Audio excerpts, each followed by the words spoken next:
York State Museum in the Huxley Auditorium. We thank our hosts for the use of this venue. People are also participating by WebEx virtually. We will begin our proceedings today with the roll call, and we have some new SRB members to welcome. As your name is called, I would ask that you... Wait 1 second, sorry. Okay, continue. As your name is called, I'd ask you to introduce yourself and what your role is on the State Review Board. If Kathy would read the roll, or Dan?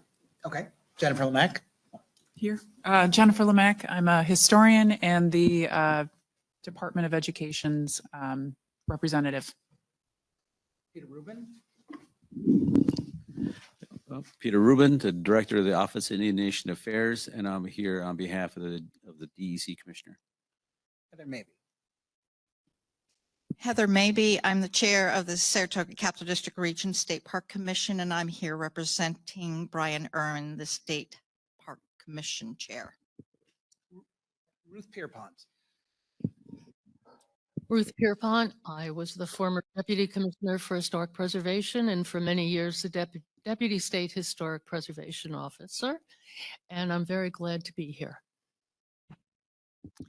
I'm Wynne Aldridge, the earlier former Deputy Commissioner for Historic Preservation, and I represent the history function.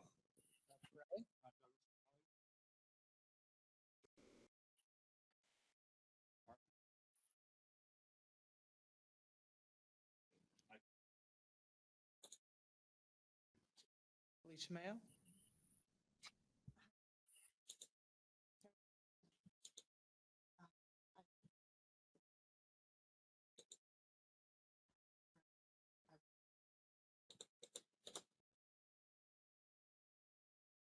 Project, also served on the board of the James Marston Fitch Foundation and have worked at the World Monuments Fund, Friends of the Upper East Side Historic Districts, and I'm pleased to be part of you all. Great. Erica Krieger. Good morning, I'm Erica Krieger. I am the Assistant Director for the Variance Unit at New York State Department of State Division of Building Standards and Codes. I'm a licensed architect and I'm here representing Secretary Mosley. Carol Clark. Good morning. I'm Carol Clark. I'm a historic preservationist and a 6-year member of this board, which is a great pleasure. And I'm also an adjunct faculty member at Columbia University and at NYU teaching historic preservation. Kristen Herron. I'm Kristen Herron, Program Director for Design Arts and Museums at the New York State Council on the Arts, and I represent that. Good morning, everyone. Wayne Goodman, Executive Director, the Landmark Society of Western New York, which is based in Rochester. Molly Garfinkel. Hi, good morning, everybody. I am Molly Garfinkel. I am the co-director of City Lore, a folk arts and living tradition nonprofit based in New York City. Thank you. And with that, we have a quorum. We do. I've been asked to reintroduce myself because my mic was dead. I'm Douglas Pirelli, Chair of the State Review Board, Teaching Professor of Anthropology at the University of Buffalo, past President of the New York Archaeological Council, and I serve a role of archaeologist on the State Review Board. All right, confirming the quorum again. Thank you. Next item of business is the approval of the June 2025 minutes. If anyone has a question or comment about those. I make a motion to approve. Do I hear a second? Second. All in favor? Aye. Opposed or abstained? Motion carries. We move now to the Deputy Commissioner's report by Daniel McKay. Good morning. Good morning.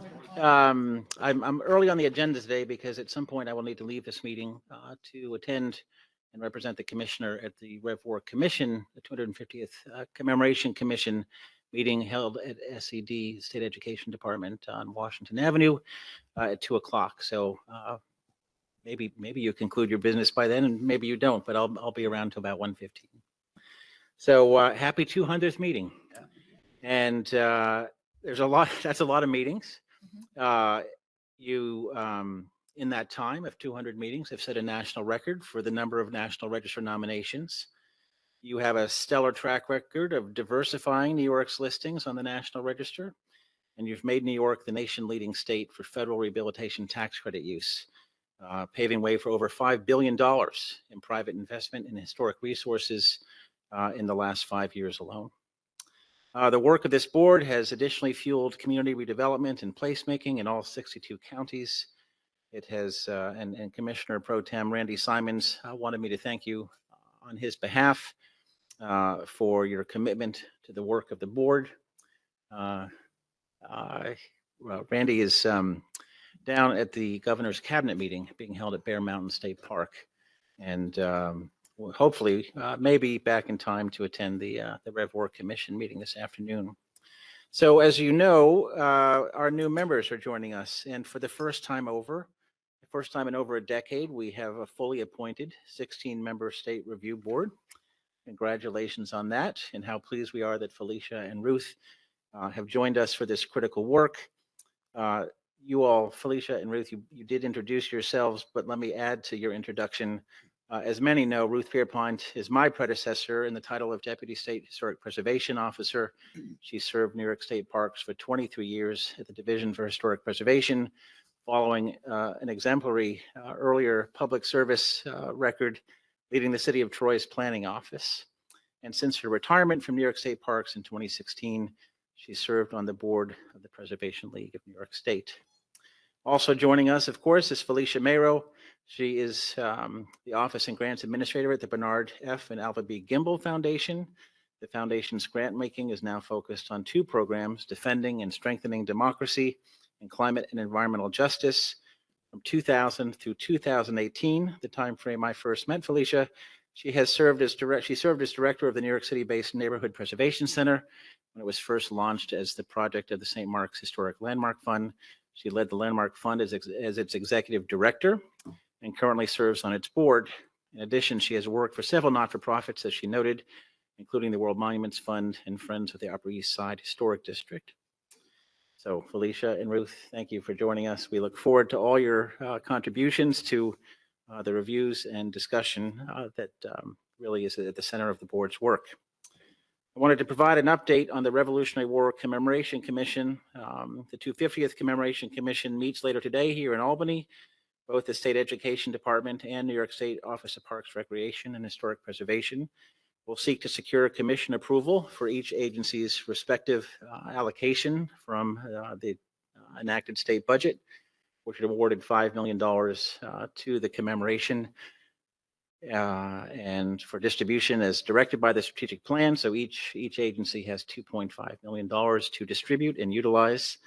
The allocation plan proposed by New York State Parks funds archaeological research at 2 battlefield sites, proposes nearly $1.2 million in funding for statewide and regional interpretive programming initiatives, and just over $1 million in capital project investments that include a traveling exhibit transport van that will allow us to safely transport items in the agency's collection for pop-up exhibits and interpretive programs virtually anywhere in the state. The Erie Canal Bicentennial Commemoration. We are closing out the canal season, the 200th season of operations in the Erie Canal corridor. So that commemoration is winding down, but it is winding down in fairly spectacular fashion. The Erie Canalway National Heritage Corridor website is really the site to go to for the remaining schedule of commemorative activities. The World Canal Conference will be hosted in Buffalo in 2 weeks, and we have park staff from both the Division for Historic Preservation and the State Historic Site System making presentations at that conference to be held in Buffalo.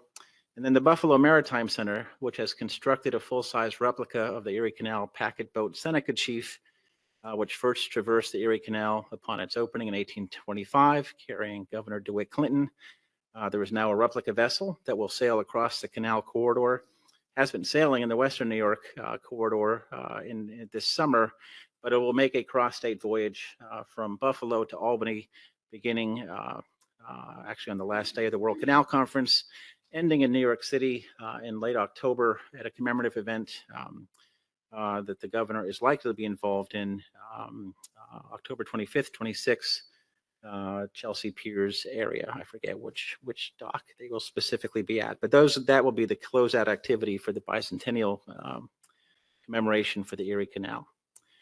A brief update on federal matters. We are now in month 12 of the current federal fiscal year, 24-25. In July, state and tribal preservation offices were finally provided with a notice of funding opportunity to apply for our FFY 24-25 operating grants. So 10 months late. New York SHPO did apply for, and was granted these funds.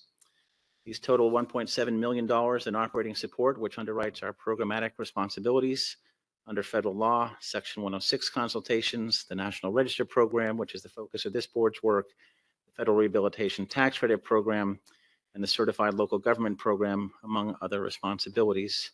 That $1.7 million, most welcome. It underwrites 18 staff positions in our office, and we are quite pleased that the funding support was finally made available. Congress has reconvened this month in an FFY 25-26 federal budget is front and center on the agenda. The White House has proposed and continues to propose to eliminate funding for state preservation and tribal preservation offices, literally zeroing out the account from which we draw our funding. The House and Senate Republican budgets have proposed level funding of SHPO and TIPO offices, but there are discrepancies in the Senate and House Republican budgets about which federal grant programs may continue to be funded by the Historic Preservation Fund. That is the primary federal funding source for historic preservation programs and initiatives. Many NPS grant programs that were allocated funding in previous federal fiscal years remained, have been closed to application over the last 10 months and remain closed for application. So the cycle has very much been disrupted. And a number of programs do not appear to be available and may not be available going forward. Programs, which this state has been very successful applicant for. However, the division did receive notice of award of $75,000 for funding from a past round of the African American Civil Rights Grant Program that we will use to prepare for the Enslavement to Freedom commemoration in 2027. This commemoration will recognize both the arrival of the first enslaved Africans in New Amsterdam in 1627 and the abolition of slavery in New York in 1827, and all the complex and nuanced history in between and thereafter. Lavada Nahan, who is here today with us, our interpreter of African American Studies, is spearheading the organization of that commemoration. Additionally, the division has received notice of award, and this is the first public reference to this, of more than $900,000 in funds to regrant to maritime heritage organizations. This is the first public notice of this award. Staff expects to launch a pre-application process for these interpretive and capital grants in winter 2026. We were last awarded this funding in 2022, I believe, and the application process, and there was a pre-application process. We documented $23 million in program needs for what was awarded at that time, about a $600,000 award from the federal government. So this is a specific sector, preservation sector, that is in dear need of funding. So we're happy to have more money to award in the coming year. National heritage areas, the 4 congressionally established federal heritage areas in New York State have been in the same funding position as the State Preservation Office. Within the last month, however, heritage areas had seen the release of FFY 24-25 operational support funding. So they are in the process of applying for that and receiving that funding before the end of September. I will wait until the December meeting to provide a staffing update. We will have several new hires to report and share with you. We continue to operate at our fill level, representing our highest ever level of staffing at the Division for Historic Preservation. I would be pleased to take questions on this report or other matters from the board. Questions or comments? How many is does the number? What is the number of the full staff? The full staff, which covers, our state and federal programmatic commitments and includes the Bureau of Historic Sites, as well as security and maintenance staff on island because of the collections responsibilities, is 85.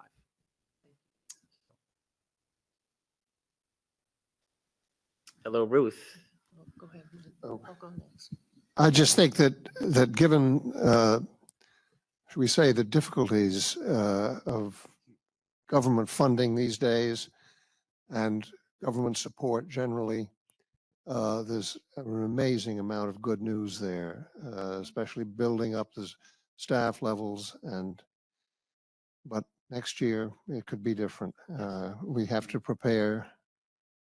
Yeah, Went, I want to acknowledge, so Dan, as director of the division, Dan McEnany serves really as the primary point of contact for HR and staffing issues. And it's really to his credit that we have been able to position ourselves so successfully with not only the HR staff at the agency, but with the commissioner and other senior leadership. I mean, we have been, we have long earned our place within the agency, but I think in the last few years we have really seen the reward for earning our place within the agency.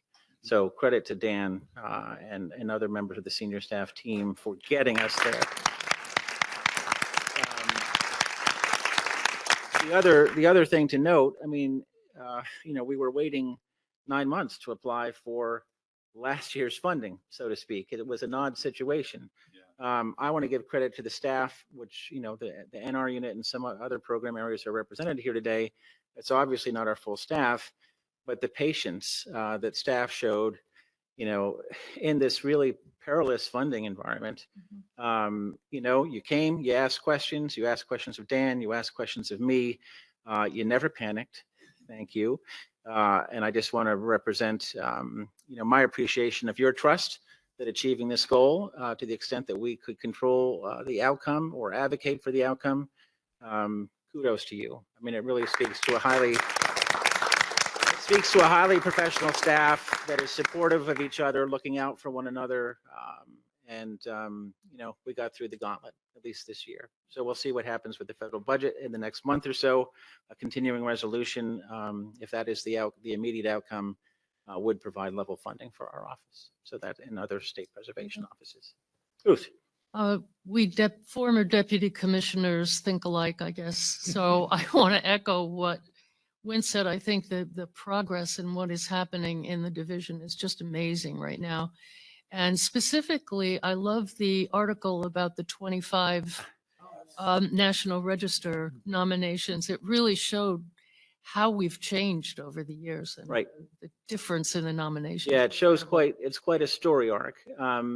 But I will say that the mere presence of that article is part of the capability and the additional staff that we've created. So, right. Cordell now leads, in lowercase letters, this public education and communications effort. It means Anya's on staff. It means Megan's on staff. They're up behind us, supporting the technical functions of this meeting. That was their idea. We pitched it to the Public Information Office. I don't even know if we pitched it. We said, but this is happening. This is what we want to do. So we have capability within the division that we have simply never had before. And something I've observed to staff, and I think it's already making itself apparent, we're at a staffing level that we're not just reacting to the busyness of daily work, what comes in the door across multiple program areas. We're actually able now to think forward. We have time on our schedules. We have capability and talent on our schedules to say, we want to go do this. So we're not just being reactive anymore. We're being proactive. That's from that proactive approach. We've been informing State of the State materials that are going into the governor's office. Levada's initiative, Enslavement to Freedom, that is a result of new capabilities across multiple program areas within the division, and we're better for it. We're more prominent within and without the agency, and I love it. This is for all the concern with what's happening at the federal level.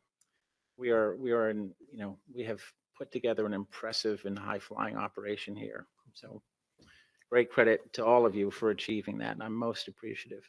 So, Heather. I just want to make a comment. We are very lucky that we have a state administration right now believes in the importance of our state parks and our historic preservation, and that they really believe the importance of staffing back up these very important parts of our parks and our historic preservation. And kudos to Dan for understanding that as soon as he was told he could fill this level and fill that level, he was finding the people immediately to fill those levels. And we're finding that across state parks. So a really kudos that that we do have some problems on the federal level, but at least on the state level, we really do have an administration that really believes. And if you are out there seeing your senators or your assemblymen, please thank them for appreciating how important our state parks and historic preservation is. Heather, and you do that well in your position as council chair. So excellent point. Thank you for making that. On to the agenda, sir. Onto the agenda. Our next item is the National Register nomination reviews.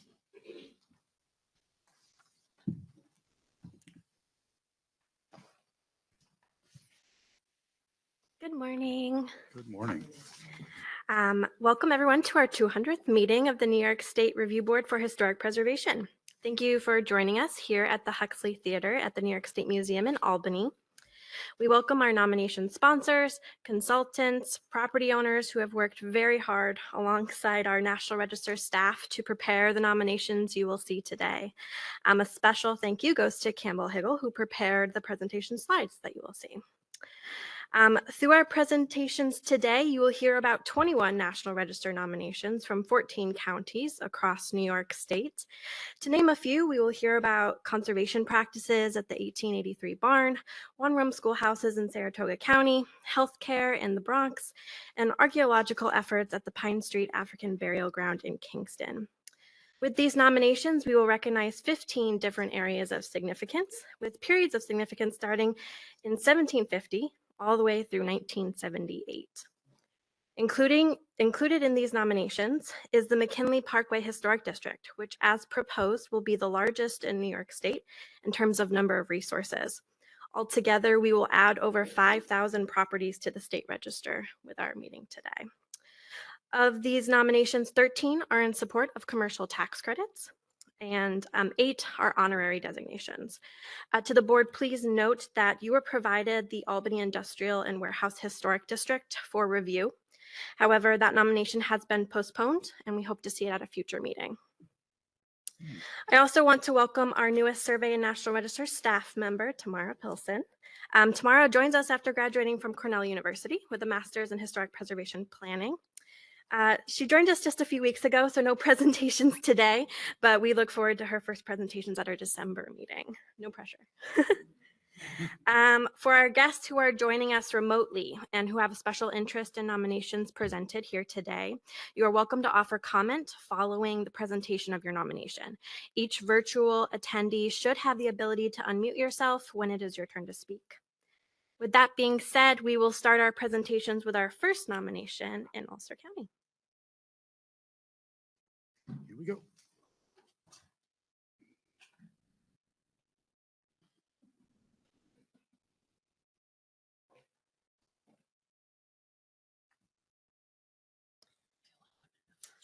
Good morning. Good morning. The Pine Street African Burial Ground is eligible for listing on the state and national registers of historic places under Criterion D and Criterion Consideration D for cemetery, for its ability to inform our understanding of the living conditions, health, and burial practices of Kingston's African and African American community during the 18th and 19th centuries. It is being nominated under the following areas of significance: archaeology, historic, non-Aboriginal, and ethnic heritage Black for its history as the primary burial ground for enslaved Africans and free persons in Kingston during the period of significance, which extends from 1750 with the establishment of the burial ground and concludes circa 1870 when the land was sold and the burial ground was no longer in use. The Pine Street African Burial Ground is located in the Uptown Stockade neighborhood within the city of Kingston. Based on archaeological and archival information, including historic maps, site excavations, and ground penetrating radar, the boundaries of the burial ground extend beyond 157 Pine Street into 7 adjacent parcels on Pine Street, St. James Street, and Fair Street. Race-based slavery was introduced to the New Netherlands under Dutch occupation in 1626 and significantly expanded after British control began in 1664. By the 18th and early 19th centuries, the Hudson Valley had the largest area of enslavers outside of the American South. As documented in the 1790 census, Kingston had the largest population of enslaved Africans by percentage outside of New York City. Of the total population, 18%, 711 people were enslaved. In the same census, approximately 39% of households, or 536 households, enslaved people, and only 9 free Africans were documented living in Kingston. Enslaved Africans and their descendants were oftentimes segregated in death, especially after the passage of a 1697 law in New York that forbade religious institutions to perform church burials for people of African descent. As such, burial grounds for enslaved Africans and free persons were located on the periphery of city limits. In Kingston, this area was known as the Arm Bowery. In 1750, the trustees of Kingston officially established the city's first burial ground for enslaved peoples within the Arm Bowery. The burial ground continued to be used after the practice of slavery in New York legally ended in 1827. The first map to officially mark the presence of the burial ground is the 1858 French map of Kingston. Based on the 1870 and 1875 Beers maps, the burial ground was in use until at least the early to mid 1870s. The property was sold circa 1870 to Henry Palin, who constructed a lumberyard on the property. According to one 1880 source, the burial ground was devoted to the purposes, quote, devoted to the purposes of a lumberyard, and only 3 of 4 gravestones were made in sight, unquote. Later maps, including the above 1882 Sanborn, show the location of the lumberyard within the footprint of the burial ground. From 1893 to 1914, there are no maps of the site. Based on census data, the house on the property was likely constructed circa 1910.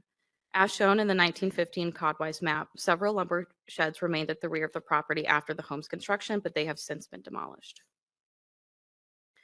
No extant markers or headstones are currently located on the site of the Pine Street African Burial Ground. Small marble markers placed within the past several years outline rectangular sections of the lawn, indicating where archaeological excavations have occurred. Materials uncovered during these excavations include coffin nails, shroud pins, a copper penny with a draped Liberty bust, and a fragmentary smoking pipe in the shape of a fish. To date, only one complete headstone has been recovered, which was found while monitoring the excavation of a new water line for the house at 157 Pine Street. Since he was born in 1799, Caesar Smith may have been born into slavery in 1797 and died a free man in 1839. Members of Harambe, the Kingston-based social justice nonprofit, have been stewards of the site since they acquired it in 2021. Harambe operates a cultural center and museum from the building fronting the property. Their future plans for the site, in conjunction with the anthropology program at SUNY New Paltz, includes conducting bioarchaeological and mitochondrial DNA analyses and constructing osteobiographies of those recovered from the site to better understand and honor those interred there. This nomination was sponsored by Harambe and prepared by Harambe Executive Director Tyrone Wilson and myself, with information from SUNY archaeology professors Dr. Joe Diamond and Dr. Kenneth Nystrom. As of today, we have spoken with the majority of homeowners from the 7 adjacent properties and received no official objections. We've received 2 letters of support, one from the Mayor of Kingston and one from the Kingston Land Trust. Ty Wilson, the founder and executive director of Harambe, is present and would like to say a few words. I'd also like to add that Nancy Herder is here today to answer any archaeology questions relating to the nomination once the period for questions begins. So Ty, if you want to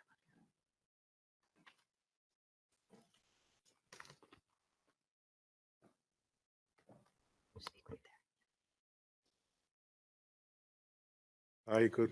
Hello, everyone. Hello. First, let me just thank you all. Ashe is what we say. I just want to thank you all for even having us, and it's been a long time coming. Long time coming. This site in particular, real quick, is a very special site, obviously. But for a person who had no idea that this would fall on his lap, I'm a young man born and raised in Harlem, New York. I moved to Kingston in 2004. I started the organization Harambe to bring the first African American festival to Kingston, New York, for, as I have learned, the rich history of people of color in Kingston. And it was during this process that the local land trust, Kingston Land Trust, located this site and came to me literally and said, Tyrone, we need to do something about this. This is a enslaved burial ground. I had no idea what I was supposed to do. The site was on auction, and we had to move fast, think fast, to find a way to get this site off of auction, and which we did. And the beauty of it is that this has been a community effort, literally. And without the community, we couldn't do this. We had to raise $150,000 to purchase this land because when we asked for the land to be given to us, they said no. They gave us 6 months to a year to raise the money. We raised the money. We started a campaign in February of 2019. We raised the money by April of 2019. We made the purchase in May of 2019. And from this, from this dark history, so many blessings has come as far as bringing communities together, understanding and acknowledgement on what happened. We was blessed to have 12 high school students who was paid 6 months to redesign what the future of this site is going to look like. So that was great. We had a great archaeological team from the local college who 3 summers came in and done the archaeological work. And I want to say thank you to Professor Joe Diamond, Professor Ken Nystrom, who led this archaeological team, Rich Gomack, who is here, who's been with us every step of the way, and a total of 75 kids in the 3 summers. All these individuals received 9 credits for the work that was done, and I'm proud to say that Harambe negotiated that. Opposed to, they may not be happy with me, but they wanted to give them some money. But we thought about them, we think about them always, and we believe that the 9 credits was more beneficial to these students. But I want to say to Lavada, Chelsea, Olivia, and I want to let the commission know they are some wonderful people. And it was a struggle. I mean, we're about 2 years into this stuff, a lot of back and forth. We're aware of what was happening in the state, but they responded to every phone call, every need. So we thank y'all for what you have done for us. And I'm proud to stand here and be a representative of the Pine Street African Burial Ground. Awesome. Thank you.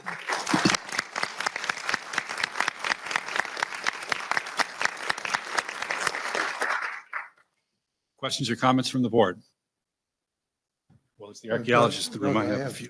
Go for it. This is yet another horrible example of communities erasing the Native American and the Black American existence in our midst, and in this case, their graves as well.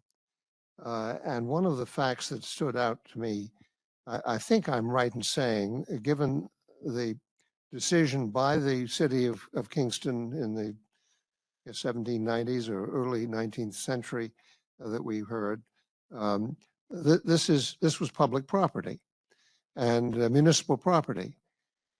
I think that the nomination should identify the public officer who signed the deed to Mr. Pelton, if that's his name, Palin, I'm sorry, Palin, making this private property, and probably if there were visual remains, that is to say gravestones and so forth, eliminating them, the history should record the misdeed of that public official, because there had to have been a deed executed by the city of Kingston to Mr. Palin. And that fact should be in here. Thank you, Win. I have a couple comments. In the text of the form, it's noted that multiple individuals have been exhumed. Have they all been reburied? Let me see. I wrote some of the notes down. I'm not sure, Tyrone, if you're able to answer that.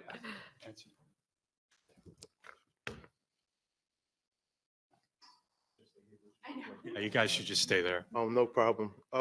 So in total of the 3 digs that was conducted, it was 27 individuals. 11 of those individuals being as young as a fetus to teenagers. based on the ages. There was a total of 9 removed out of certain areas because of the traffic that was happening. They are stored at the college, and there will be a Juneteenth celebration of a reburial next year, June 26th. Awesome. One of the nice things about this nomination and one of the requirements for Criterion D nominations is research questions. And the research questions are interesting, and I just wonder to what degree some of that analysis has occurred. There's reference to DNA and bioarchaeological analysis. Has that occurred, and did it occur in the context of descendant community consultation? That has not occurred. Our hope and dreams was to have that be a reality, which is why we learned from this that just little fragments of pieces can be reserved, and we don't need to have the whole frame. And of course, that is a financial monster. And we are a very small organization. It's only 2 staff, a lot of volunteers. We don't have big money like that, to be honest with you. So we did publicly in the beginning of 2019 put that out to the community. If we can get to this, would they be willing to give DNA? Everybody was more than happy to do so if that was to happen. Thank you.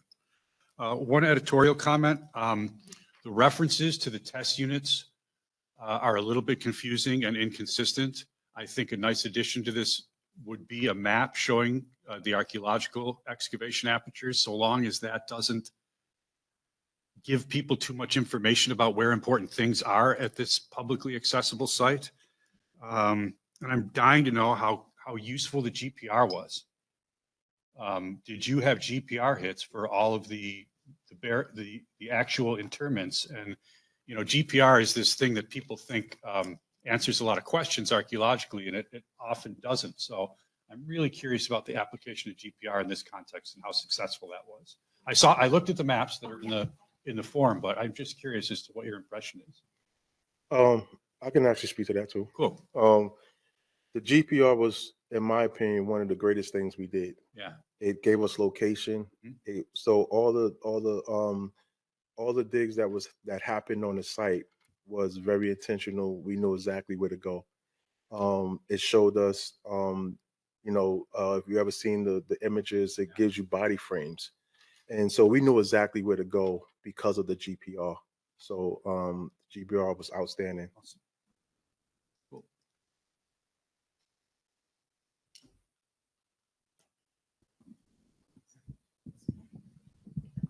Can you hear me? No? This is Molly Garfinkel. I just want to say thank you for this incredibly powerful, enriching, inspiring, and necessary project. It's really was very moving to read, heartbreaking, but hopefully ultimately empowering. I'm sure it will be. And your organization sounds wonderful. So thank you for taking this on. And this learning experience for the community, I'm sure, is also very powerful. And as you said, for the students, thinking holistically like that is just very generous. So thank you. Any other questions or comments? And also, it was refreshing to read something that was not a project. Yeah. And to have something that, to say African American history is not just about living in giant projects in New York City. I think that was, for me, there were 2, the Jackie Robinson House as well, but okay. It was really important and refreshing to read something that was not a project. Gretchen, do I hear a motion? I'm so moved. I'd like to have the second. All in favor? Aye. And any abstained or opposed? Motion carries.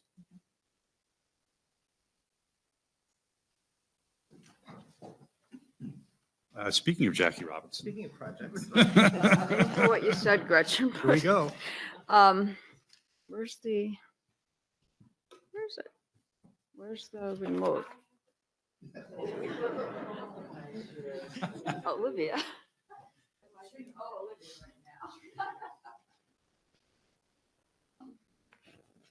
Okay. Good morning, everyone. And here's our old friend, the Jackie Robinson Houses, a public housing project located in Harlem.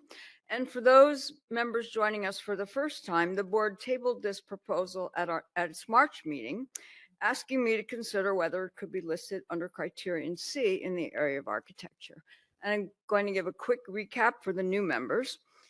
We had proposed this under criterion A in the areas of community planning and development and social history for its association with public housing programs in East Harlem after World War II, and specifically for its association with the history and development of a small area in northeastern Harlem known as the Harlem Triangle, which is pictured here.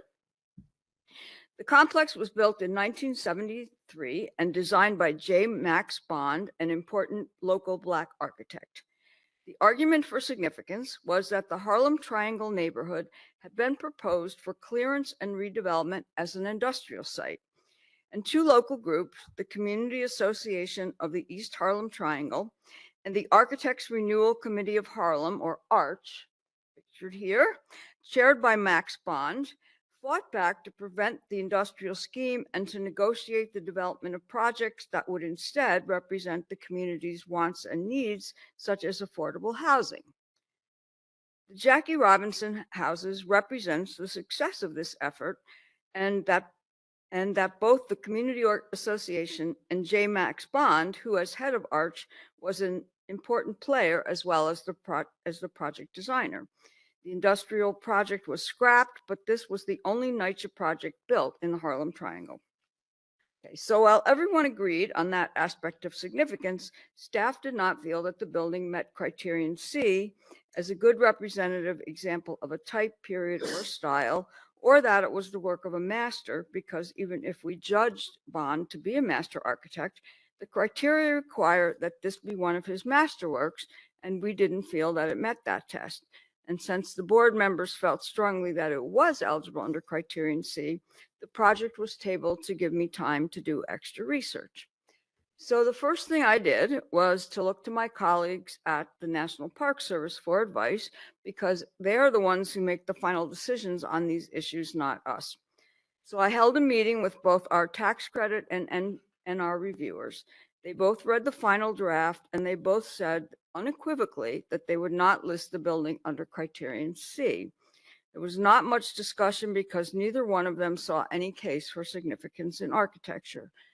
So that left me, well, I didn't know where it left me, but following that assessment, the consultants and I discussed how we could still meet the board's directive, and especially how we could bring recognition and honor to J. Max Bond in the nomination, even if we couldn't check criterion C. So we did additional research on Bond, and we decided to expand the contextual discussion of his work.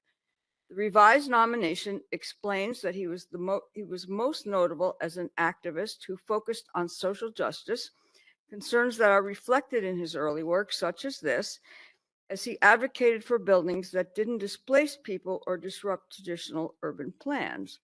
His desire to preserve neighborhoods and to meet the needs of residents strongly informed his work for ARCH, for which he was highly praised. As it turns out, Bond designed only a few housing projects. This is his only example of public housing. And here he was constrained by a small site and a modest budget, things that plagued many public housing projects. He designed two other low-income projects in Harlem. They were both privately funded, and in these he employed the same vocabulary. On the left is the Lionel Hampton houses, a 29-story building on a small site that also uses corrugated concrete. And adjacent to it is the Gladys Hampton houses, and I wonder if you can guess who funded these. And they are two long rectangular buildings built around a courtyard. None of his housing projects were cited in any of the articles that I read discussing his other work. As his career advanced, Bond became the highly regarded chair of the Graduate School of Architecture and Planning at Columbia University, dean of the City College of the New School of Architecture and Environmental Studies, and a New York City planning commissioner. But where Bond really came into his own was his designs for large public buildings, and these were the focus of almost all the articles that I found about him. His work was most often described as practical, socially minded projects that combined civic idealism with aesthetics. Some maintain that the themes of his early work were a first step toward a storied career, and that they set the stage for his later works, where he had larger budgets, larger sites, and fewer constraints, and where the program itself often incorporated rich aesthetic and social symbols. So the three public buildings for which he is most known are this one, the addition to the Schomburg Library in Harlem in 1980. Architecture Today called this the embodiment of J. Max Bond Jr.'s aptitude for projects that combine civic idealism and understated aesthetics. It was praised for his mastery of the site and for his response to the neighborhood. The next two are both massive multi-component projects that have been incorporated into national monuments and historical parks owned by the National Park Service. The first is the Martin Luther King Jr. Center for Nonviolent Studies and the King Grave Site in Atlanta from 1982. It includes the tomb of Dr. King and his wife and Freedom Hall, and it is part of an NHL district and a National Historic Site. And the other one is the Birmingham Civil Rights Institute in Birmingham from 1992, also part of a national monument. And this Bond was an integral member of the committee that established the Institute's mission and program, and he led the design process. Soul of America and a World of Black Travel said, its epic scale matches the scale and architecture of the civil rights movement itself. J. Max Bond was a nationally significant architect to address social inequality in his work and used the basic elements of modern design to create buildings that were democratic, inclusive, and inspiring. While we cannot send the Jackie Robinson houses in under Criterion C, I hope that the board is satisfied and appreciative of the documentation of Bond's significant role in architecture in this nomination. And I do have a letter from LPC. And do you have any questions? Questions or comments from the board? I have a comment. I have a comment, which is that I want to commend the staff for this outstanding work that has highlighted Max Bond's career and enhanced greatly the Jackie Robinson nomination form before us. I would urge us all to approve it. And I knew Max Bond. I worked with Max Bond. I knew him at the Planning Commission. I knew him very closely at Columbia University, where I was in the Historic Preservation Program, and he was the chair. And so I feel deeply about this and am most appreciative. Thank you. Thank you, Carol. I think Carol's right. I mean, I think this should advance now, and the questions have been well answered. Bond, a small but jewel-like addition to his oeuvre was an addition to the McKim, Mead and White Harvard Club of New York City on West 44th Street. It's become very, very popular, and everyone feels it's a terrific thing, even though it's quite different from McKim, Mead and White's work. And not surprisingly, Bond, not long after that, was elected president of the Harvard Club of New York City. He was a graduate of Harvard School of Design. Yeah. Any other questions or comments? Gretchen? I think it was a necessary addition, and I thought it was greatly improved, so I'm okay. Thank you. Yeah. Do I hear a motion? So moved. Do I have a second? Second. Wint? All in favor? Aye. Any opposed or abstained? There being none, the motion carries.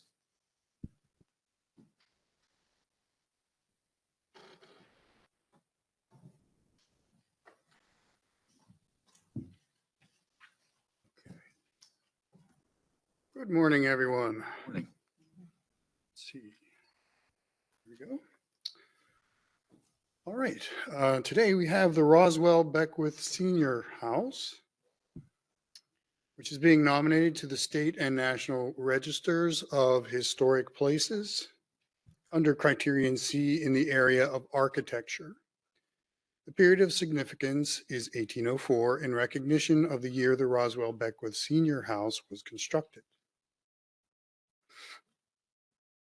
1804 is just 10 years after John Linklain, resident agent of the Casanova establishment, created a plan for the development of the village of Cazenovia and surrounding 100 and 150 acre farm plots. Roswell and Lydia Beckwith were among the earliest settlers of Cazenovia, having come in response to Lincoln's advertisements for good farmland at reasonable prices and the opportunity to help build a new community. Many of these settlers, including the Beckwiths, had New England roots, from which they drew their architectural influence. The majority of the earliest settler dwellings in Cazenovia were federal period frame houses having plank exterior walls, simple timber frames, and 3 first-story fireplaces feeding a large center chimney.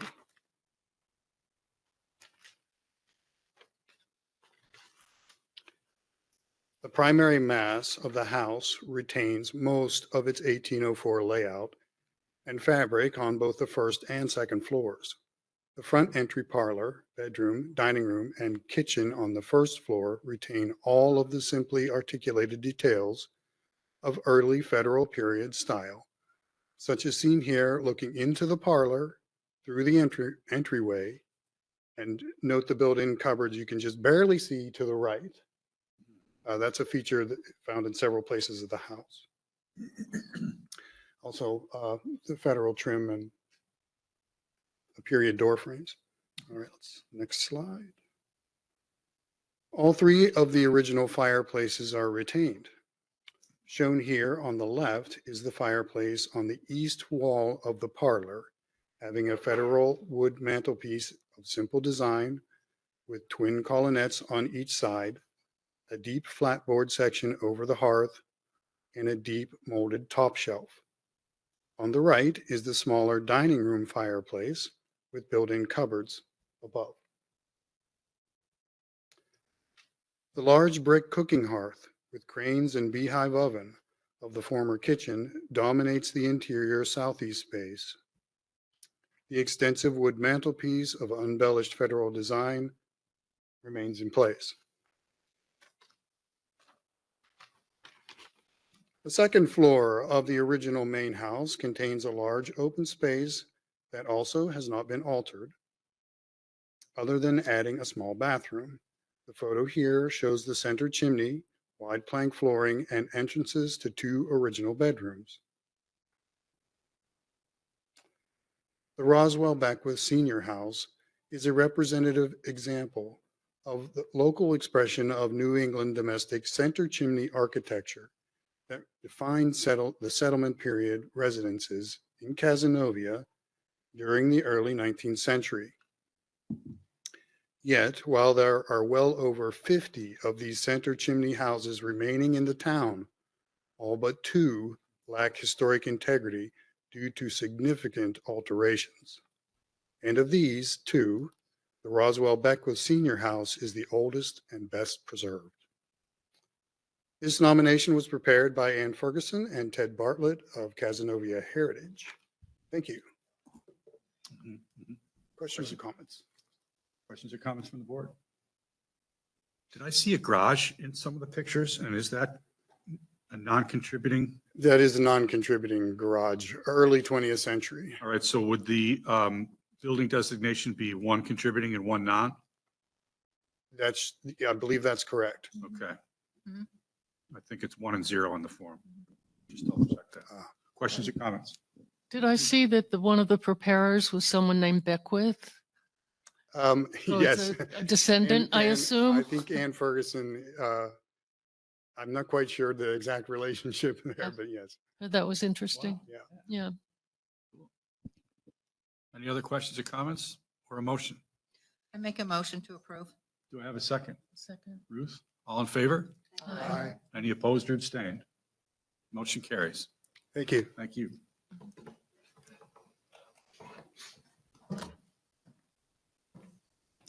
Chestertown. Oh, this is boundary increase.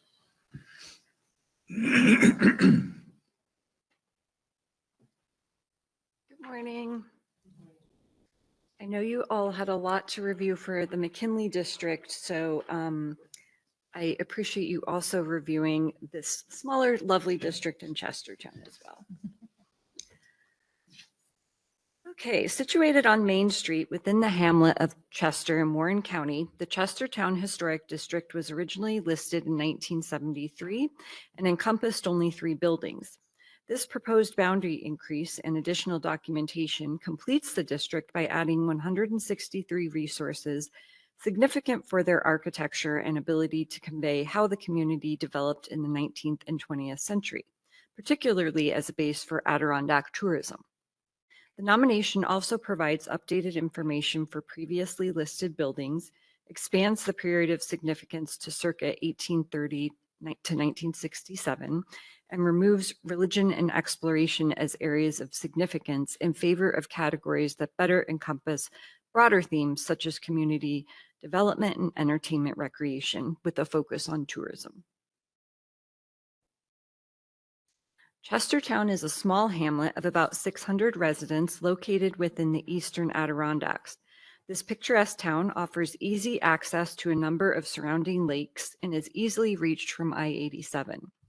The new district expands the boundaries to 154 acres and now includes the historic core of the hamlet.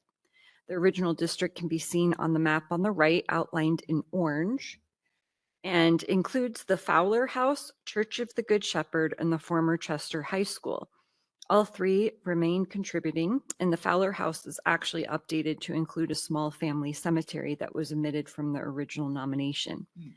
The proposed new contributing structures, shown in blue, capture the evolution of Chestertown from a 19th century milling and tanning hub into a summer resort community.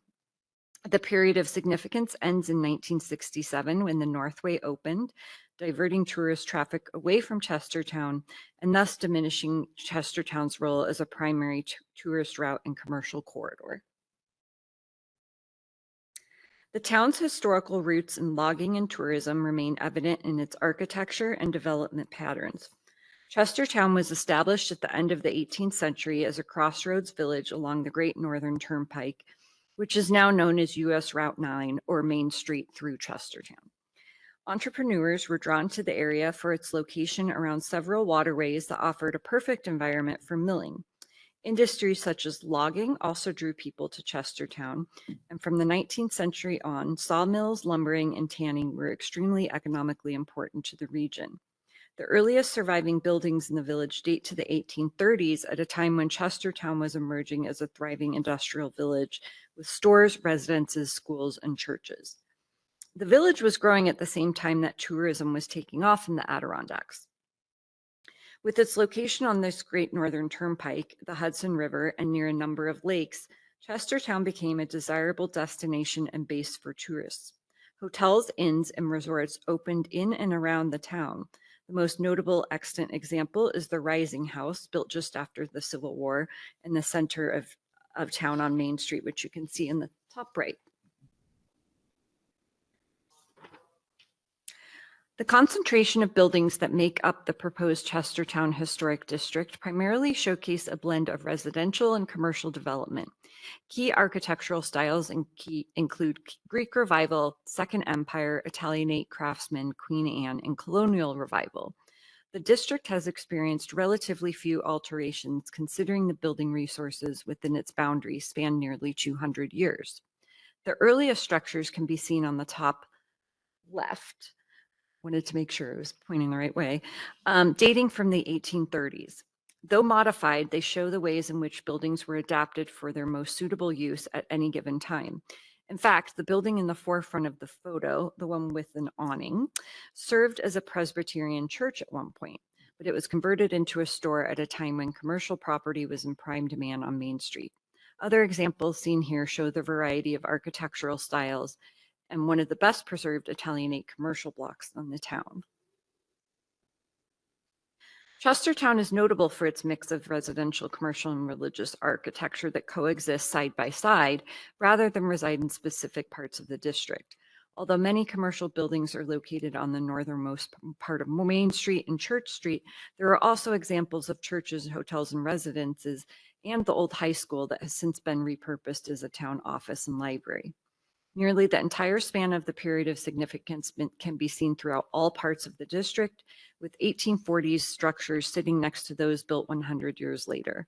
As a collection, most of Chestertown's extant built resources indicate the popular architectural styles and uses appropriate for their time. Many historic photos helped inform this nomination, include several that you have seen in this presentation. And they were taken by one of Chestertown's most interesting and beloved residents, Itsuzo Sumi. Sumi was a prolific photographer who documented life in Chestertown from 1932 until his tragic death in 1970. Born in Toba, Japan, he immigrated to the United States in 1922. Shortly after moving, he met a fellow Japanese immigrant, George Kurosaka, who was beset by an injury and tuberculosis. The two became close, and when Kurosaka moved to Lake George in 1926 to treat his tuberculosis, Sumi came along. A few years later, Sumi settled on his own in Chestertown, opening a souvenir shop and quickly becoming the go-to photographer in the town. His original studio and shop, seen here on the right, is on Main Street, but it is non-contributing due to extensive alterations. There was another slide about Sumi. We do believe that there is a building on Church Street that was also his district near the end of his life that may be eligible for future listing as an individual building. The Chestertown expansion and additional documentation is an honorary nomination sponsored by the Historic Society of the Town of Chester and prepared by Andy Robley of Robley Preservation. To date, we have received no letters of objection or letters of support. Are there any questions? Yes. Just a comment that I think this is a great nomination to be looking at the 200th anniversary of the board, because I don't recall exactly when the original district was listed, but the way that our attitudes have changed towards historic preservation and National Register eligibility, it's quite dramatically shown in this nomination. So yeah, thank you. Thank you. I think it was originally listed in 1973, so it's one of our older ones that I've come across. Remember that. Another thing I like about this nomination is deference is paid to the indigenous history, Mhm. and the history starts there, which is always nice. And Rick Hill's Dish with One Spoon characterization of the Adirondack region is great. Also, another theme that hits a couple of these nominations today is the death of small towns like this because of I-87. Yeah. I mean, I think there's 2 or 3 of these nominations that talk about that specifically. So Mhm. it's an interesting historical trend. Other questions or comments from the board? Do I hear a motion? Wint, second? A second. Heather, all in favor? Aye. Opposed or abstained? Motion carries. Thank you very much. Thank you.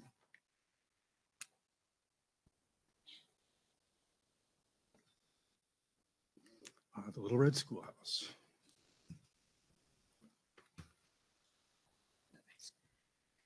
All right, good morning. This is the nomination for the school number 5, Little Red Schoolhouse, located in Clifton Park, Saratoga County. The schoolhouse is locally significant under Criterion A in the area of education for its association with early 20th century rural education. The period of significance spans from 1903, the year the building was constructed and opened, through 1953, when school number 5 was closed and the district consolidated into the Shenendehowa Central School System. The historic map on the right from 1886 labels the location of the school number 5 schoolhouse, showing its prominent location in Clifton Park. The building is situated on a small corner lot between Moe Road and Grooms Road, which serve as Clifton Park's primary thoroughfares. The schoolhouse sat alongside the 2 dirt roads, now paved, with large locust trees and a fence that bordered farmland. Currently, the fence encloses the entire parcel and trees line its border. Prior to 1903, there was a wooden schoolhouse on the same site, built circa 1860. The wood was rotting, and the Board of Trustees voted to demolish it and build a new school made out of brick. It is also probable that there was a schoolhouse before the wooden building in the same location, since the site was designated for the district since the creation of all the districts in 1812 with the Common School Law. Today, there are 22 extant schoolhouses in Clifton Park and the surrounding towns that were consolidated in 1953. 6 of the schoolhouses are one-room schoolhouses located in Clifton Park, including school number 5's. Excluding this schoolhouse, all of the other one-room schoolhouses have been converted into private residences or businesses. Therefore, this schoolhouse is the only one remaining that retains historic integrity on the exterior and interior and continues to serve its community as a school today. The schoolhouse is a one-story, front-gabled brick and mortar building with a stone foundation and asphalt shingle roof. The exterior is characterized by its red painted brick walls, prominent white eaves, wood trim, and a white painted metal door. It retains its traditional one-room floor plan, many original materials, and is representative of the early 20th century one-room schoolhouse type. Over the years, the school has made minor alterations, including a front vestibule added in the 1970s, designed to match the rest of the building. Since the schoolhouse still functions as a school, there is a large playground, sandbox, and playhouses within the fenced-in area of the property. There's a garden for the students along the Grooms Road fence and a small open grassy hill for playing. There's also a maintenance shed and a large storage shed on the property, both of which are non-contributing due to age. The surrounding areas along Moe Road and Grooms Road consist of residential and commercial buildings, as well as some heavily wooded land. As you walk through the main door of the vestibule entrance, you can see the intact original exterior wall, including the main doorway and window. Inside the classroom, the original window trim, wainscoting, baseboards, and chair rails are all intact and visible as well. Initially, there was a privy behind the schoolhouse, but indoor plumbing was added for a bathroom in the 1940s, which you can see over on the right. These are 2 class photos from 1910 and 1945 taken in front of the schoolhouse. Much of the information for this nomination came from personal scrapbooks and oral histories from former students. The photograph on the right shows one of these former students, Donald Carlson, as well as the school's teacher, Mrs. Judith Atzett Allen, seen on the right. Mrs. Allen was actually a student at the schoolhouse herself and is seen in the 1910 class photograph on the left. The school number 5 schoolhouse served as the primary education for this rural community for 50 years. The students in Clifton Park were mostly children of farmers, as this area was primarily agricultural at the time. They attended one-room schools for grades 1 through 8 and were placed in groups by age or ability. They were taught reading, writing, spelling, arithmetic, and geography, and there were no formal lessons in physical education, art, or music. If students wanted to continue their education, they needed to travel much farther to a high school in Mechanicville, Cohoes, Niskayuna, Burnt Hills, or Troy. Attending school 10 to 20 miles away, though, was not a viable option for many families in this community. As a result, most children in Clifton Park finished their schooling after completing grade 8. For several generations, the time spent at a one-room schoolhouse was the only education they ever received. This 1952 class photo, also in front of the schoolhouse, shows 2 other former students, Judith Kazan and Stephen Jaros. School was the center of life for many students, and their time there fostered a love of learning. These students, like the generations before them, became the community's shopkeepers, teachers, laborers, entrepreneurs, managers, and more. After the school closed in 1953, there was a brief period of disuse. A local group of parents purchased the schoolhouse in 1960 and formed the Clifton Park Nursery School Cooperative Preschool, which continues to occupy the building today. The exterior of the schoolhouse was painted yellow at some point in the 1940s, but when the nursery school took over, the paint was badly peeling and the building needed several repairs. Under the nursery school's ownership, the schoolhouse was painted back to red, earning its current nickname, the Little Red Schoolhouse. It was retrofitted with modern plumbing, electrical, a new roof, and the vestibule addition, all to accommodate its continued use as a school. The schoolhouse is important to its community members, many of whom attended the school themselves, along with their children and grandchildren who attended the nursery school. It serves as a physical reminder of the town's rural history, mostly forgotten due to the rapid development of Clifton Park since the completion of the Northway in 1967. This is an honorary nomination written by Amelia Rome, Treasurer of the Executive Board for the Clifton Park Nursery School. Thank you. Awesome. Any board questions, comments? Please. This is Molly Garfinkel. I just wanted to say how great I thought this nomination was. It's a very modest structure, and you really fleshed out the story. The variety of resources that were used were really great. And I learned so much about education in this period and the development of education. So I just appreciated this quite a lot. And the comparative analysis with other one-room schoolhouses I thought was very effective. Thank you. Other comments? Molly, do I hear a motion? Second, Kristen Herron. All in favor? Aye. Opposed or abstained? Motion carries. Thank you. Thank you.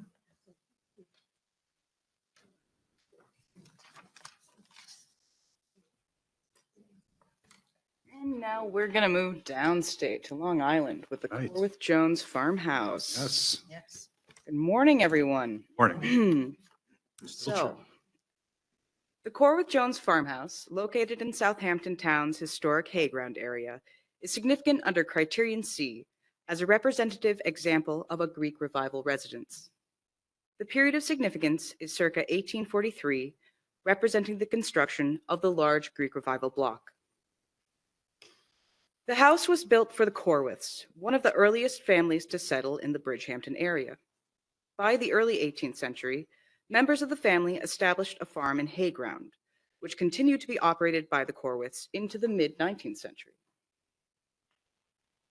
The house itself is composed of 3 sections: a main Greek Revival block, a center wing, and a rear addition. The center wing is likely the earliest section of the house, believed to have been constructed between 1799 and 1820. Architectural evidence for this is indicated by the absence of a cellar on the main block, a difference in floor levels on the second story, and use of different foundation materials between the sections. The large Greek Revival addition dates to the early 1840s, following a fire in 1843. It was likely constructed by the property's owner, John Corwith, who worked as a housewright. It is probable that the Greek Revival style was chosen due to the Corwith's increased affluence and its contemporary popularity. The residence retains typical Greek Revival features, such as the pedimented door surrounds, gable returns, pilasters, a 5-paneled door, and mahogany stair rail. Although there have been alterations to the plan, such as the enlargement of the rear bedroom, the interior details are largely Greek Revival in style, placement, and date of construction. The property continued its agricultural use into the mid-20th century, notably as the Joneses Pig Farm. Then, in 1967, the house was sold to Catherine Parsons Feebleman, an interior decorator trained at the Parsons School of Design, no relation, and a professional of the American Institute of Decorators. Feebleman's career included work with prestigious firms such as Dorothy Draper and Edwin Jackson Fireplaces.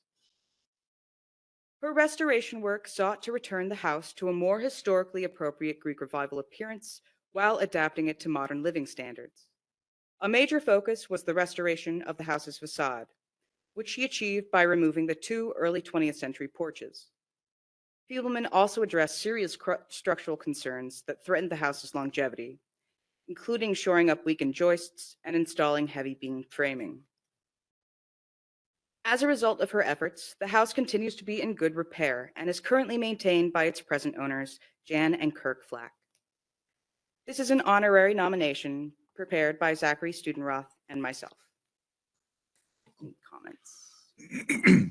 Questions or comments from the board? I have a question. Yes. Please. The restoration work that was done in 1967 plays a really big part in the nomination, and I was wondering if there was any consideration given to extending the period of significance, Absolutely. which would also make the garage and maybe the other outbuilding eligible? Yes, we considered that. However, we would have needed a little bit more documentation to sort of really flesh out Kay's work on the house. And so because we didn't have that, we decided to just focus on the 1843 date. Hmm. There is documentation. There's beautiful pictures of her work, but like we don't have sort of the notes about that. Okay. Good question. Any other questions? Do I hear a motion? Wayne? Kristen, second. All in favor? Aye. Opposed or abstained? Motion carries. And now on to my home territory with the Beth Jacobs Cemetery. Beth Jacobs Cemetery is significant under Criterion A in the areas of social history and Jewish ethnic heritage. It is located near the intersection of Genesee and Dote Streets on Buffalo's east side, amongst a residential and formerly industrial neighborhood. The period of significance begins in 1882 with the cemetery's establishment and ends in 1959 with the demolition of the Beth Jacobs Synagogue. The cemetery is a 1.4-acre area that contains over 300 burial markers, a wrought iron fence, and a cast iron arch.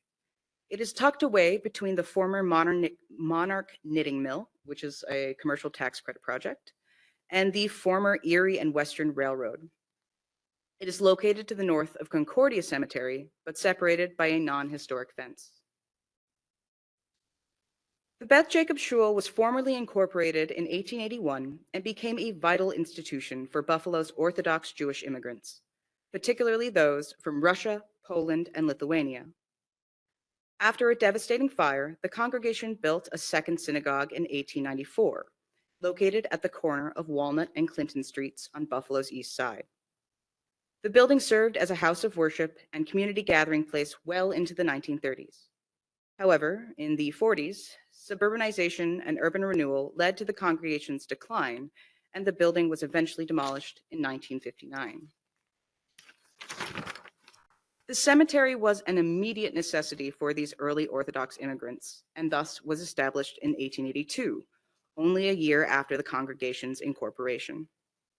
In addition to its practical purpose, it also affirmed the community's presence and identity in their new home.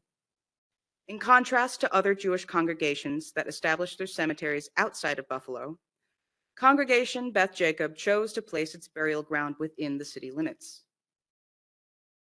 The site may have been chosen due to its proximity to the shul, its somewhat secluded location, or a desire to maintain a distinct cultural identity. Prompt burial in a local cemetery is crucial in Orthodox Jewish tradition, which emphasizes the proximity to one's community and synagogue. The cemetery is also significant for its representation of Jewish mortuary customs common among Eastern European Jewish communities. The cemetery contains a high concentration of upright tablet gravestones in widely popular forms, but are inscribed in Hebrew and English and contain Jewish religious iconography. These practices can be consistently found in immigrant Jewish cemeteries across the nation and abroad.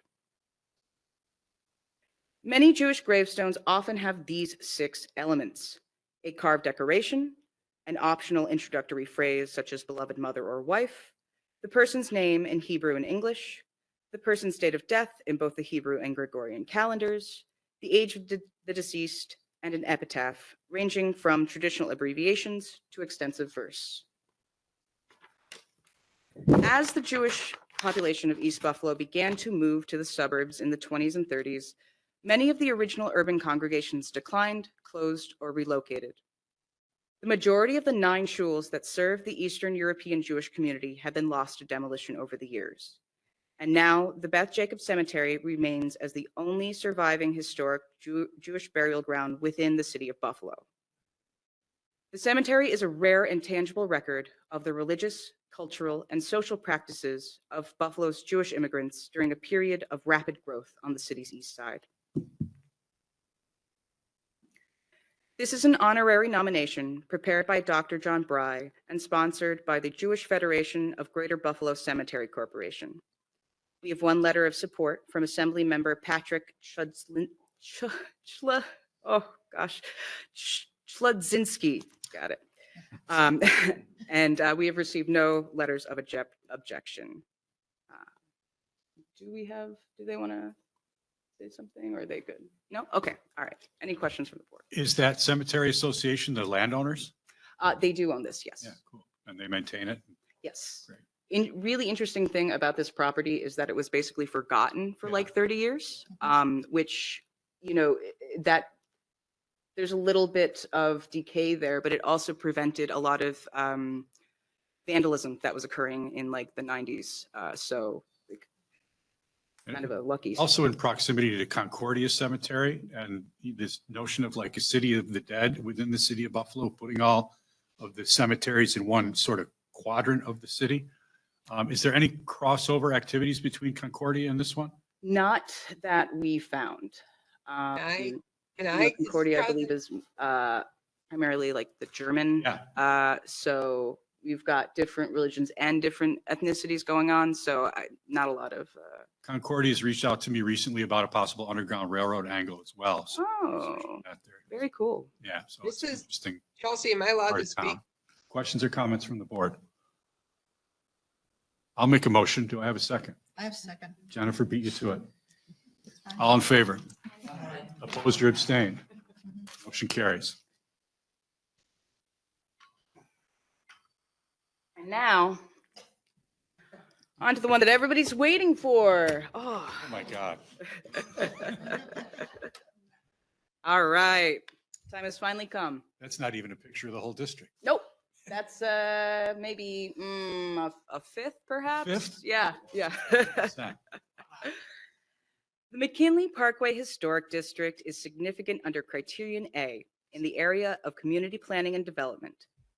It is a middle-class streetcar neighborhood that reflects the growth of South Buffalo through the late 19th and mid-20th centuries. The period of significance begins in 1890 with the announcement of the expansion of the Olmsted Parks and Parksway system and ends in 1968 with the completion of the last major subdivision. Spanning both sides of the Olmsted-designed McKinley Parkway, the district includes over 5,000 buildings, most of which are residences.